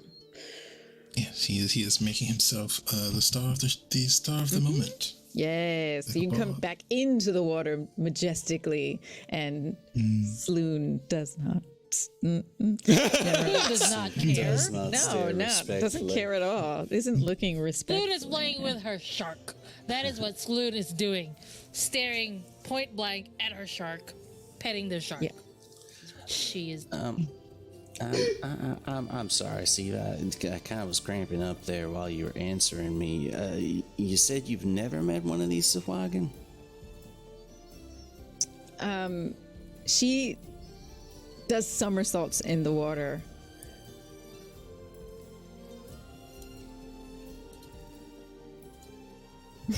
That's it. She just does somersaults. She doesn't say anything. Well, Latreia doesn't realize anything that's going on because nothing been told. So they're just been playing with the shark. Well, the shark that he got his 23 on for animal handling. Yes. So he just enjoyed the water, to be honest. Yes, making loop-de-loos, making little seaweed hoops for the sharks to swim through. What is your Avis? What's your spell save DC? 19. Okay.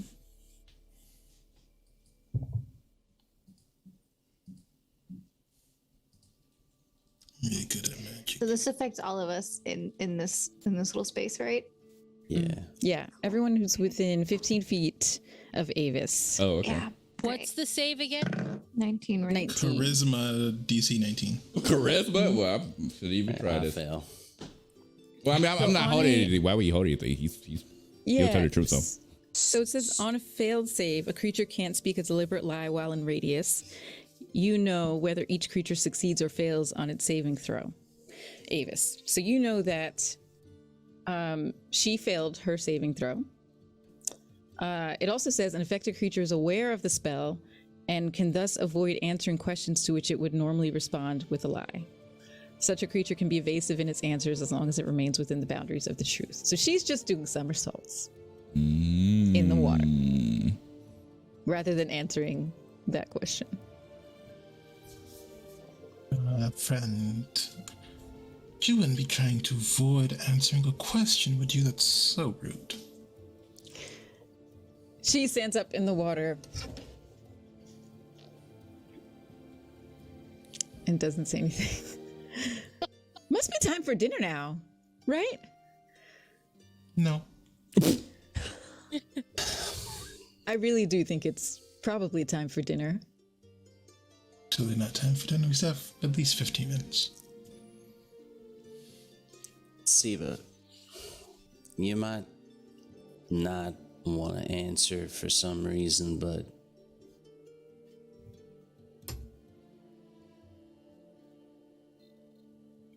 our mother gave me a warning that whether intentionally or not, someone is going to bring danger to us. And if you are holding something back, maybe you don't know it, but you might be hurting the folks you love.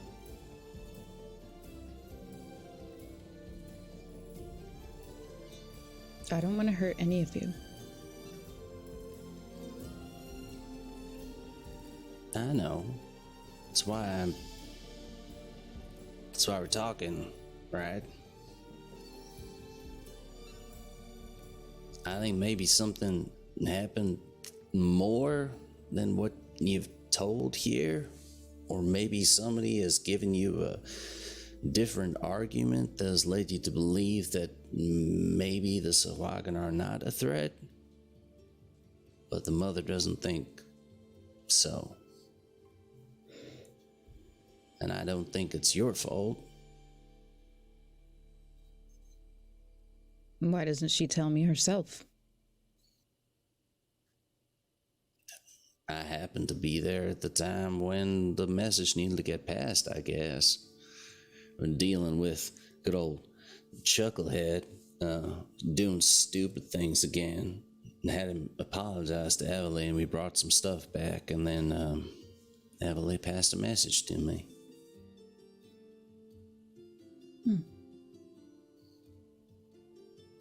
You can go see him if you want. I mean,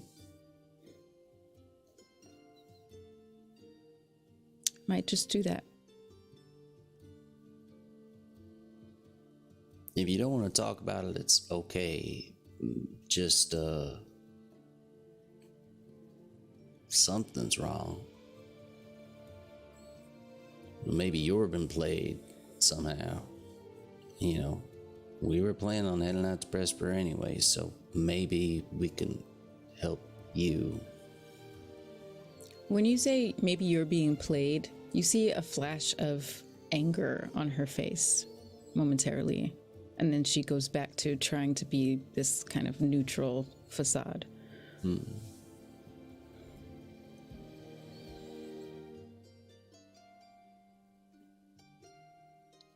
Tell the truth now, doesn't it? What was that?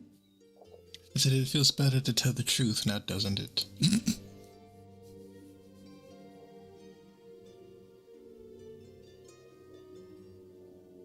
It probably does feel better to tell the truth.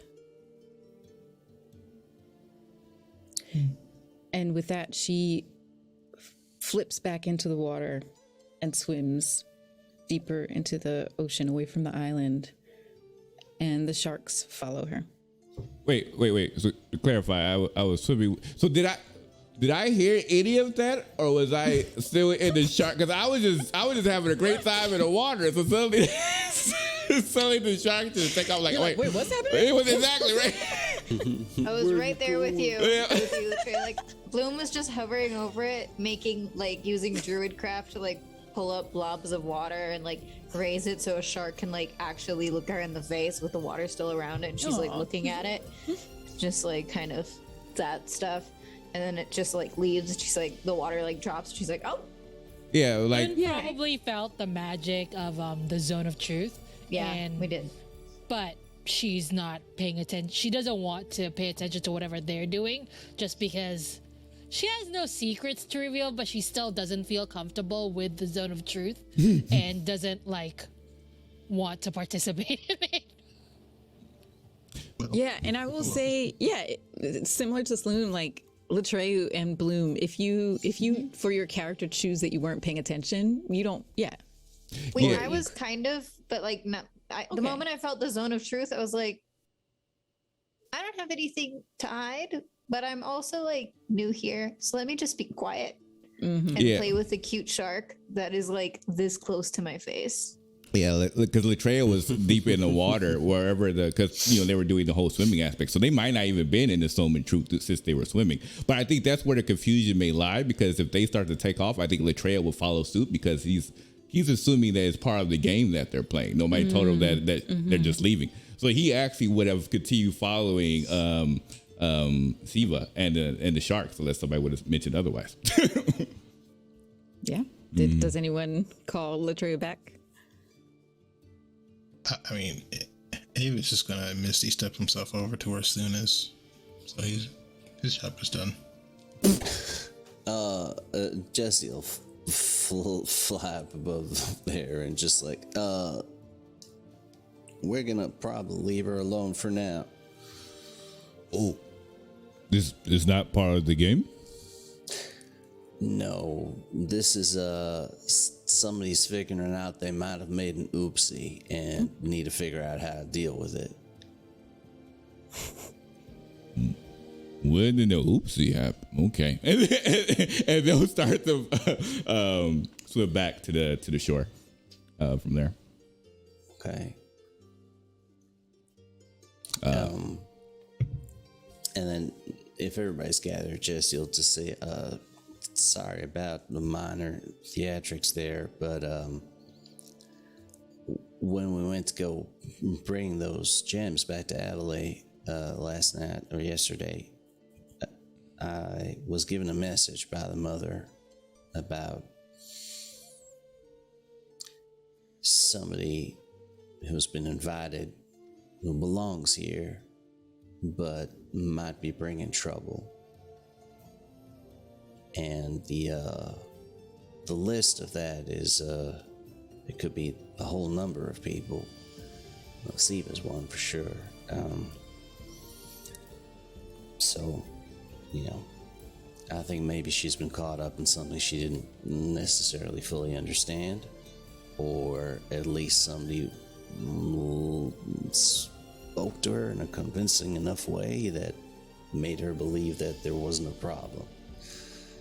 So, one of the two. I know she wouldn't intentionally want to hurt anybody, and I asked Avis to help out with a little truth spell there, and she said, pretty truthfully, I don't want to hurt any of you. So, I think she just got played, and hopefully she can rectify that situation, or maybe when we drop off, or I'm not sure what our plans are after this, but I'm definitely going to be asking Jackson to help me drop off old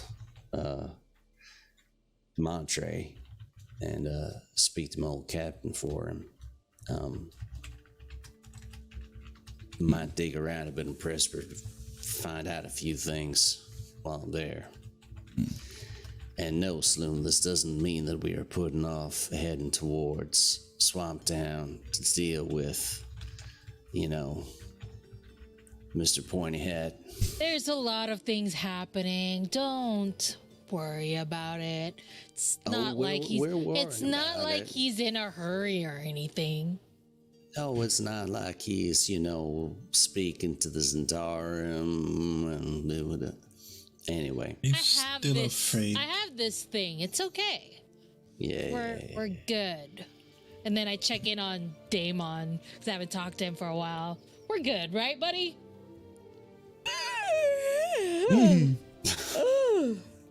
Hello? Hey, sleeping? Is that you, Sloan? Yeah, I haven't talked to you in a while. How are ya? How long was I out? I think the last time we spoke, you were high. Mm. So Wow, that really knocked me out. Yeah. When was that? Like yesterday? No, a while back. A lot has happened. We're on Oh, an wow. island now. I don't know if you What? can see it.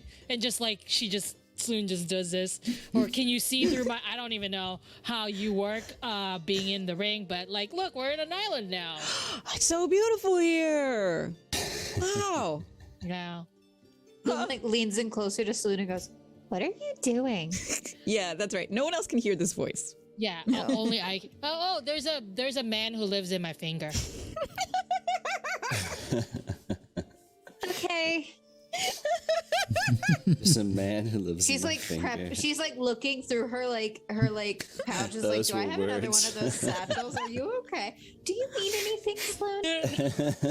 It's okay. Don't worry about it. He helps my head, so we're good. There's a man who lives in the finger who helps my head. Perfectly normal sentences. She slips an herbal pouch over to Sloan wordlessly, just in case maybe she's embarrassed and doesn't want to ask for it. Sloon will take whatever is given to her and put it in her pocket. He'll probably use it later.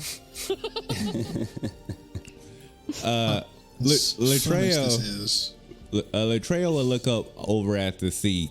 Is he still able to see Siva, or is she out of distance? Did she You travel can to? probably see the retreating dorsal fins of the sharks, but Siva, yeah, you don't see Siva at the surface. Just in case, Latrell is going to bring out his horn and blow it really loud to try to get her attention. And he's going to say, yell as loud as possible, "Want to wrestle?" Oh, that's really sweet. Entirely too many euphemisms in this island. I'm not sure which ones mean what anymore. I know. We know there's two types of wrestling. He's still Why you learning. do- He's still learning about the second one, but it's okay. Yeah. Do you? Let me see. I might have you roll for this, Latreia. Ooh. Okay. I'm trying to think if she would even hear what you yelled, but the horn. Logically, if the horn caught her attention, then she might have surfaced and then heard what you said. So let's roll on the horn, whether you can catch her attention with the horn.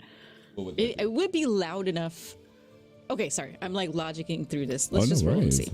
Oh, no problem. I would guess this is a persuasion check. Yeah. Oh, I'm going to bomb this one. You'll be fine. Yep, that's about right. That is a solid 7. You know I've got guidance now, right? You just, I'll be like, I don't think he would know, but yeah, charisma is definitely not a strong suit by any means.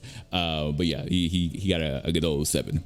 Okay, yeah. You blow that horn, but the sharks, the dorsal fins keep retreating away from you.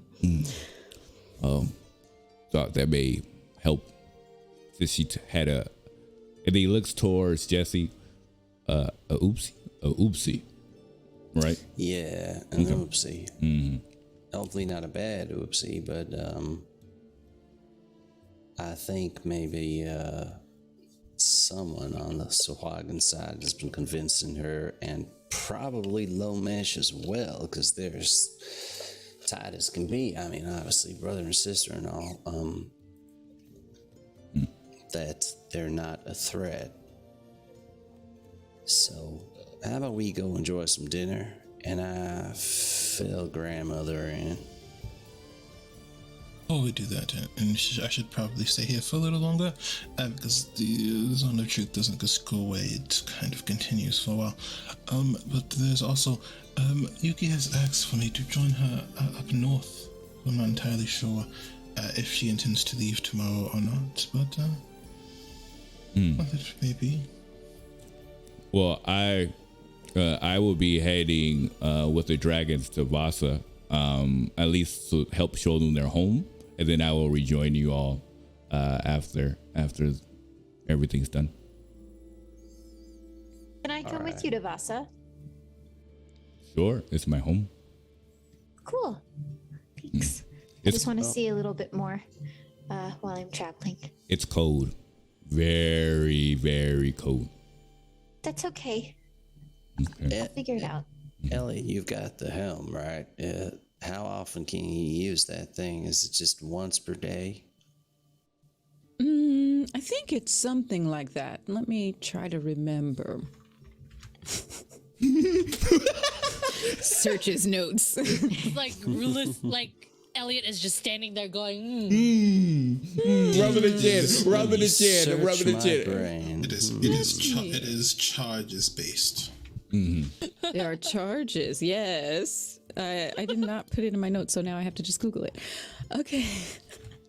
Or if you have a I'll link. put it in. Yeah. Yeah, I'll take care of it. Oh God. Okay, thank you. So 3 charges. While wearing it, you can use as an action and expend 1 charge to cast the teleport. Wait, what? You can use. Oh, okay. You can use cast a teleport spell from it. The helm regains 1d3 expended charges daily at dawn. So yeah, 3 charges a day. Teleport spell instantly transports you and up to 8 willing creatures of your choice that you can see within range, or a single object that you can see within range to a destination you select. If you target an object, it must fit entirely inside a 10-foot cube. It can't be... Oh, that's... Yeah, that's fine. Destination you choose must be known to you. We know Vasa. We know that area. And it must be on the same plane of existence. Yep. Your familiarity with the destination determines whether you arrive there successfully. And the DM rolls D100 and consults the table. Okay. So Elliot replies... What was the question? How often you can do that? Oh, I think you can use it a few times a day.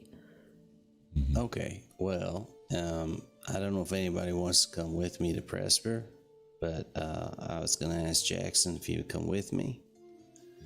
And we were going to take Montre.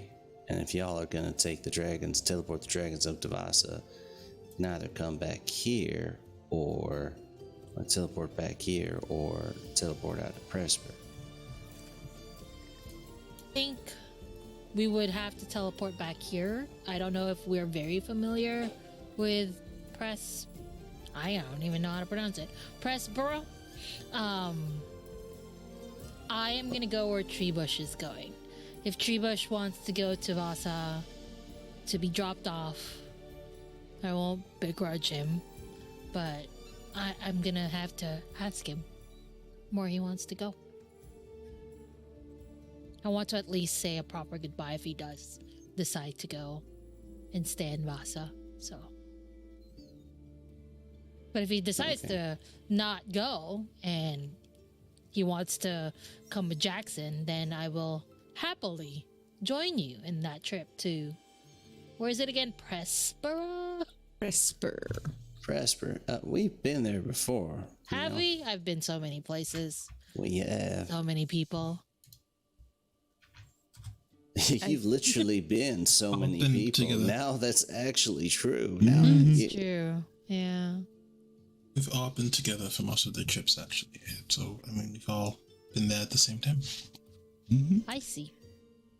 Yes, the Isle of Presper is on your map.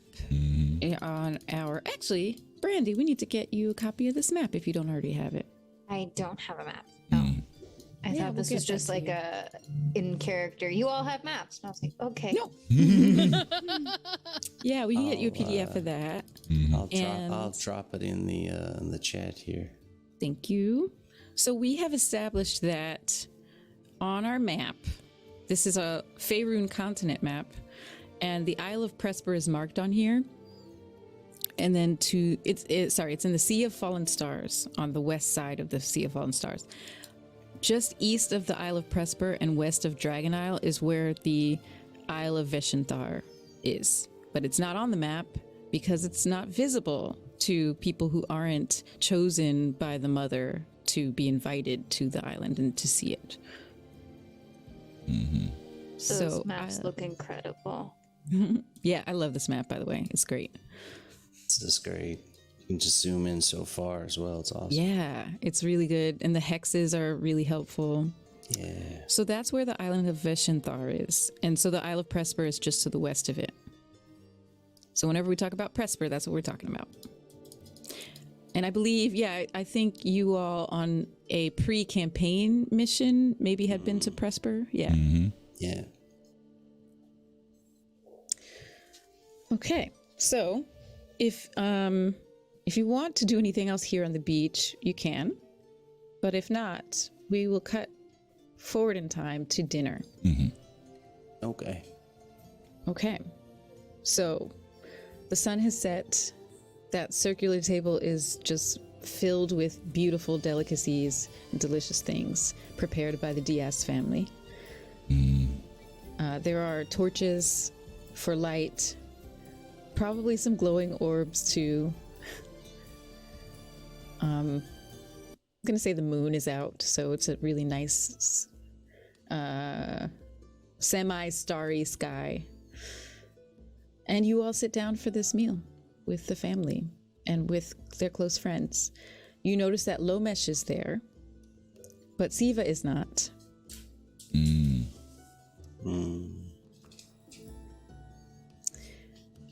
Grandmother stands up at the center of that semicircle, just outside of it, but at the center point of the semicircle table, stands up and lifts her caipirinha, and she says, I want to toast to our resident heroes, the dragons of Vasa. You have come back to this island over and over, and whenever you do, it is such a treat to have you here. And we are thankful to you for taking such good care of our dragonkin. And although we personally would never want to leave this island, and she looks at her husband and her daughter, I can personally say that I wouldn't want anyone to have to stay here if they didn't want to. And those dragons, I'm sure they will find a better home for them. But cheers to the dragons of Vasa. So Cheers. Latreia does not understand this, so he just has the big old bucket of food in front of him, and when he sees them raise their glass, he raises the bucket of food along with them, and it just goes back to eating. Nom, nom, nom. No, yep. Yeah. Mm-hmm. So she makes the toast and then sits back down. And Jesse, I'd love to say that you all are seated on the inside of this table. So you're sitting across from grandmother and grandfather. And she looks at you and says, it's always so nice to have you here, grandson. Oh, of course. I mean, this is home. This is home. Sorry, I called you grandson. I'm going to retcon that because this is your mother. Your adopted. Wait, yeah, sort of. Anyway, confusion. But yes. Well, there is no need for everyone to sound so solemn. This is exciting. We should do some music, perhaps, and we'll enjoy ourselves, yes? Yes. that sounds great. I'm enjoying the food.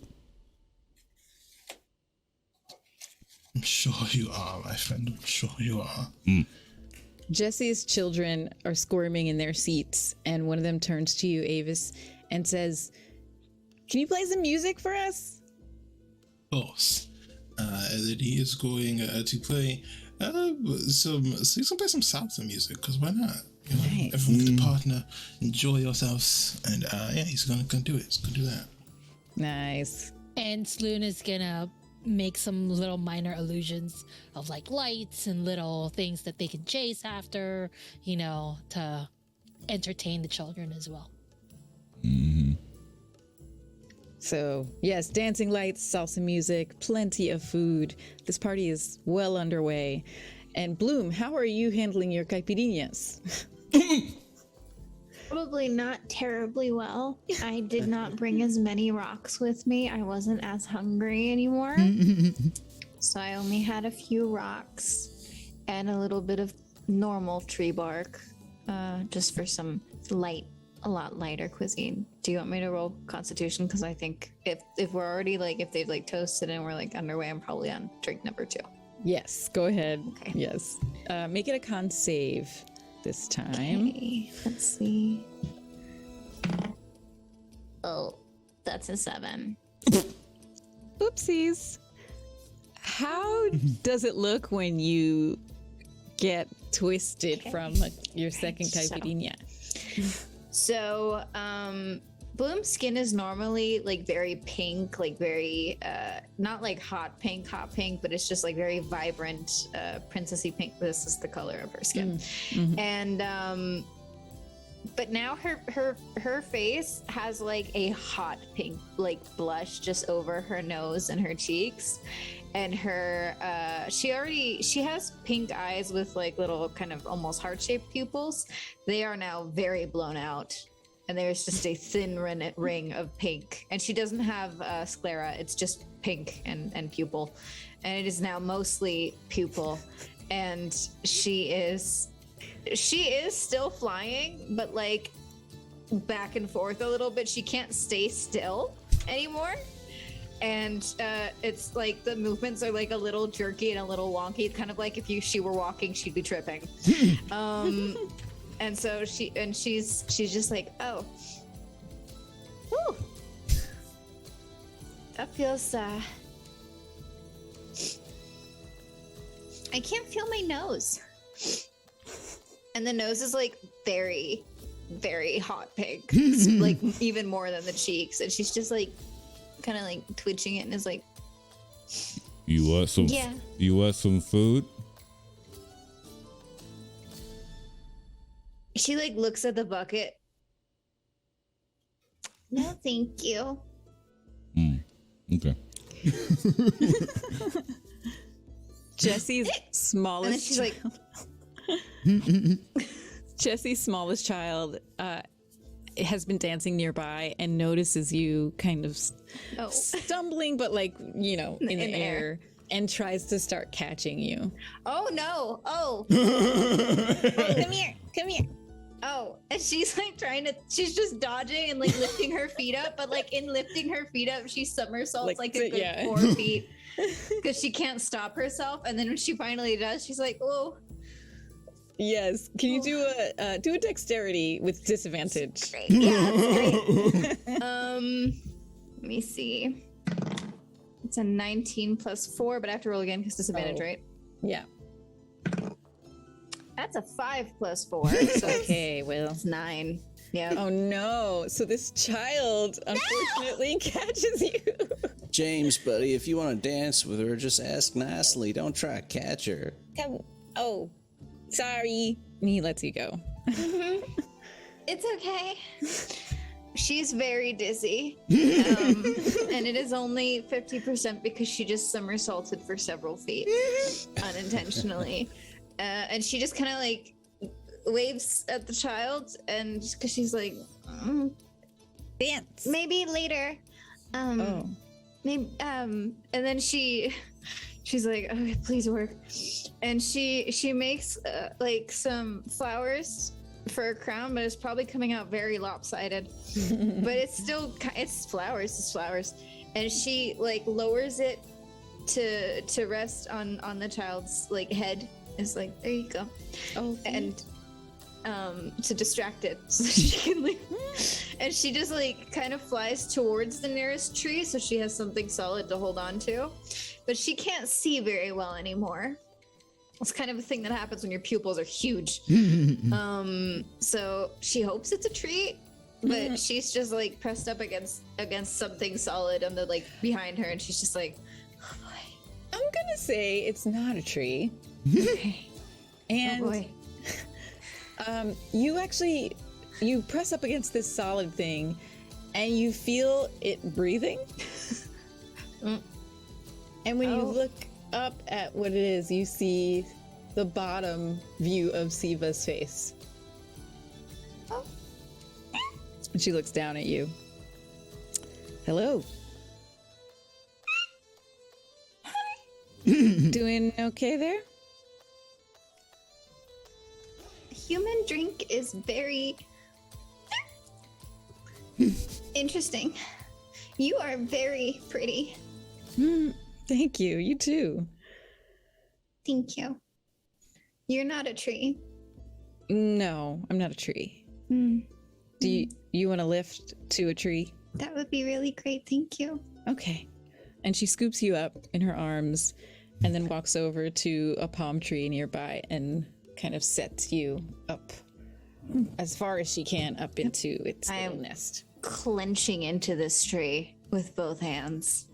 And I look down. I am whole face is hot pink, whole face. It is no longer just animated. It's a whole, just you probably see it too. She looks down at Siva and it's just like loads up her face. And she's like,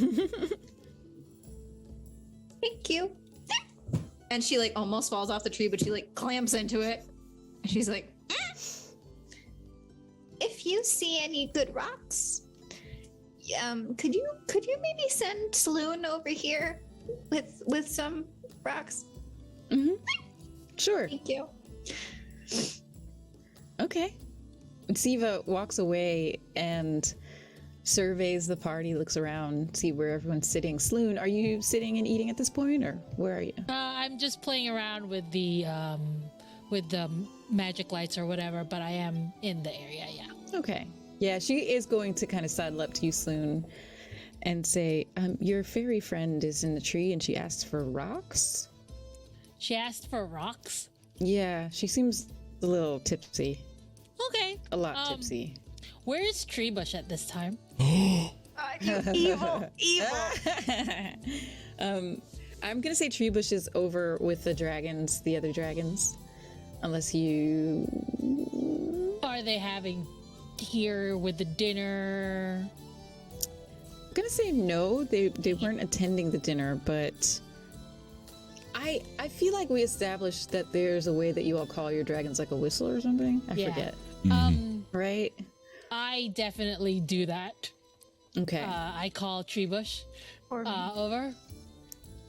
It's I don't know if he comes really quickly, but when he does come, I'm like, Treebush, there's an emergency. Can you help me get some rocks? Because Bloom needs it. She's very sick. She's in a tree. You need to get rocks. Oh no, is she okay? Yeah, but you need to get small rocks for her to eat. I'm gonna look, but as soon as you get enough rocks, just fly over to her and give her some of these rocks. Okay. And he looks around and he spots her in the tree. He says, okay. She's very sick, so you have to do this no. immediately, really quickly. Okay. Yeah, he's gone. He's going to look for rocks. I am also slowly looking for rocks. I am clinging to this tree, but if there's even the slightest breeze, I am iron clamping into this tree because the slightest breeze is catching on my wings, and I'm like, oh no. Moon slowly makes her way over there, but takes her sweet time because she wants Treebush to get there first. Do I see Siva by chance? Latrell will head over to where she is, kind of tap her on the shoulder.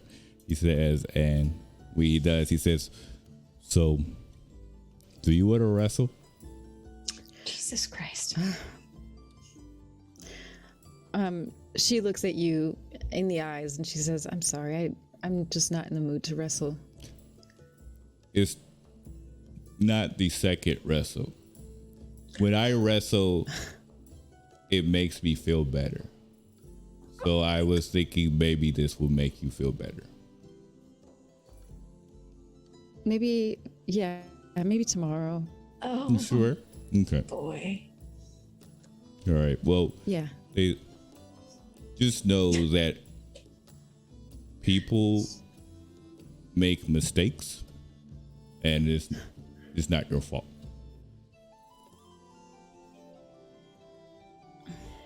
Thanks, I guess. And they'll place their large hands on their shoulder, kind of grip it a bit, and head back over to their big old pot Dive in on the right. Siva. Ava, Oh, go ahead. Go ahead. you go first. You go first.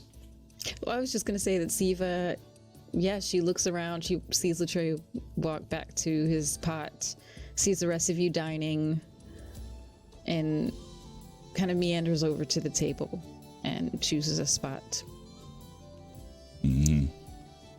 Avis, what were you gonna say? What were you gonna do? Avis has used magic so that way the instruments themselves are playing by themselves, similar to like a Disney movie or something of that nature. Yeah. It is going along and using his infinite charm to subtly guide different people together.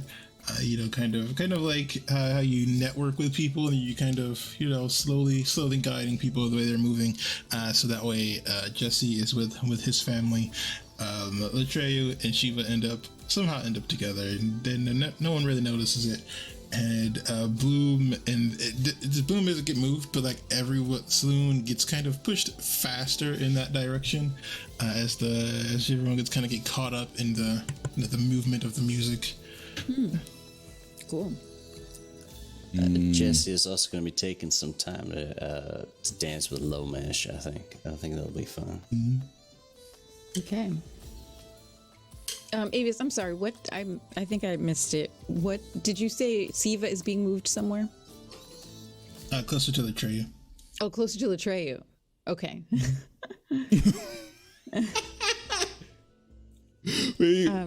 Wait. No, go ahead, Latreyu.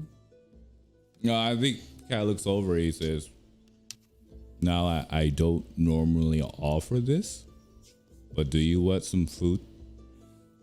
Yeah. Yes, I would love some food. Okay. And from his big old bucket, we probably like half of it got cut off. He'll go ahead and scoop some on the side and place it towards you. He says, "Heals the soul, I notice." And he pointed there. Oh wait, I missed it. What did you say? I said, "It heals the soul." Oh. Steve says, "Thank you." Grandmother must really like you if you got a whole pot of food to yourself. Really? Yeah. She's like, well, I mean, she looks out for everyone, But she specifically saw your need for lots of food, and she always meets it. I have to. She's sweet. Yeah. I have to say, thank you. You should. We all owe a lot to grandmother. Well, I don't know much about what happened or what's going on, but just know if you ever need any help or anything, I'm here. And I could do a little. I could do a little. A little what? A little. He just smirks and he goes back into his food. Just to verify, this dude has like a 9 in charisma, so he has no idea how to really talk. He has That's very cute, he has though. no That's idea. very charismatic. Yeah, he has no idea how to talk. I can do a little. I can do a little. And he goes back to eating. Good, good. Siva sits and eats the rice and beans right next to you. And This is the she... ship we all want, guys. It's Xena and the half giant. Wow, I didn't even expect that. Siva looks up at... Avis, where are you right now? He has taken his seat, so he's like the only person on that side of the table. Okay.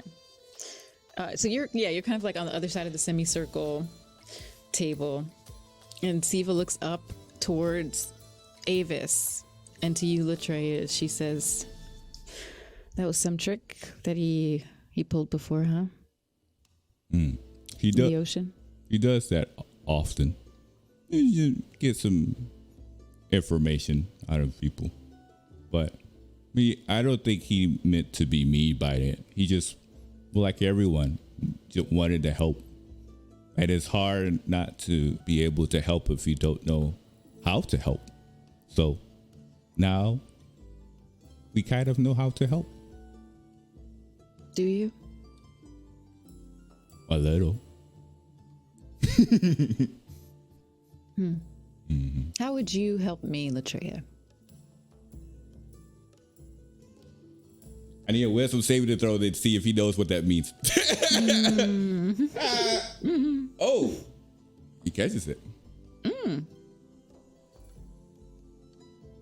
Well, there's a couple of ways, but I wouldn't force any help unless you wanted it.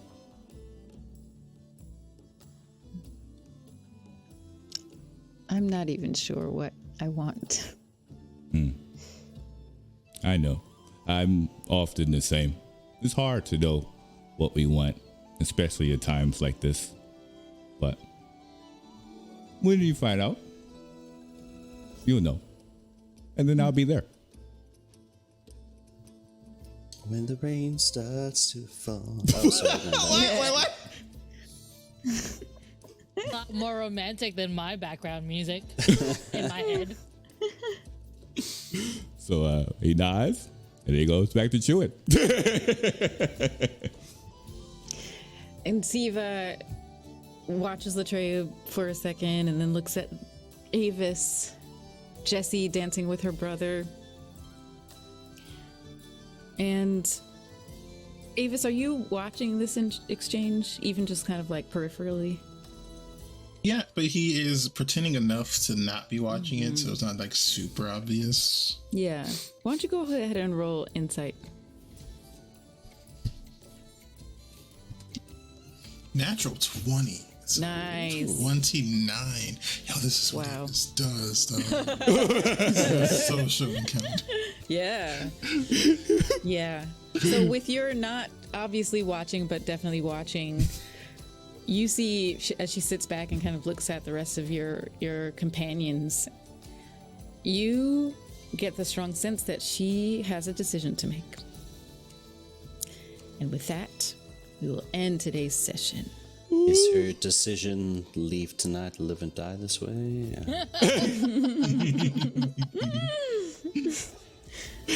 I plead the fifth.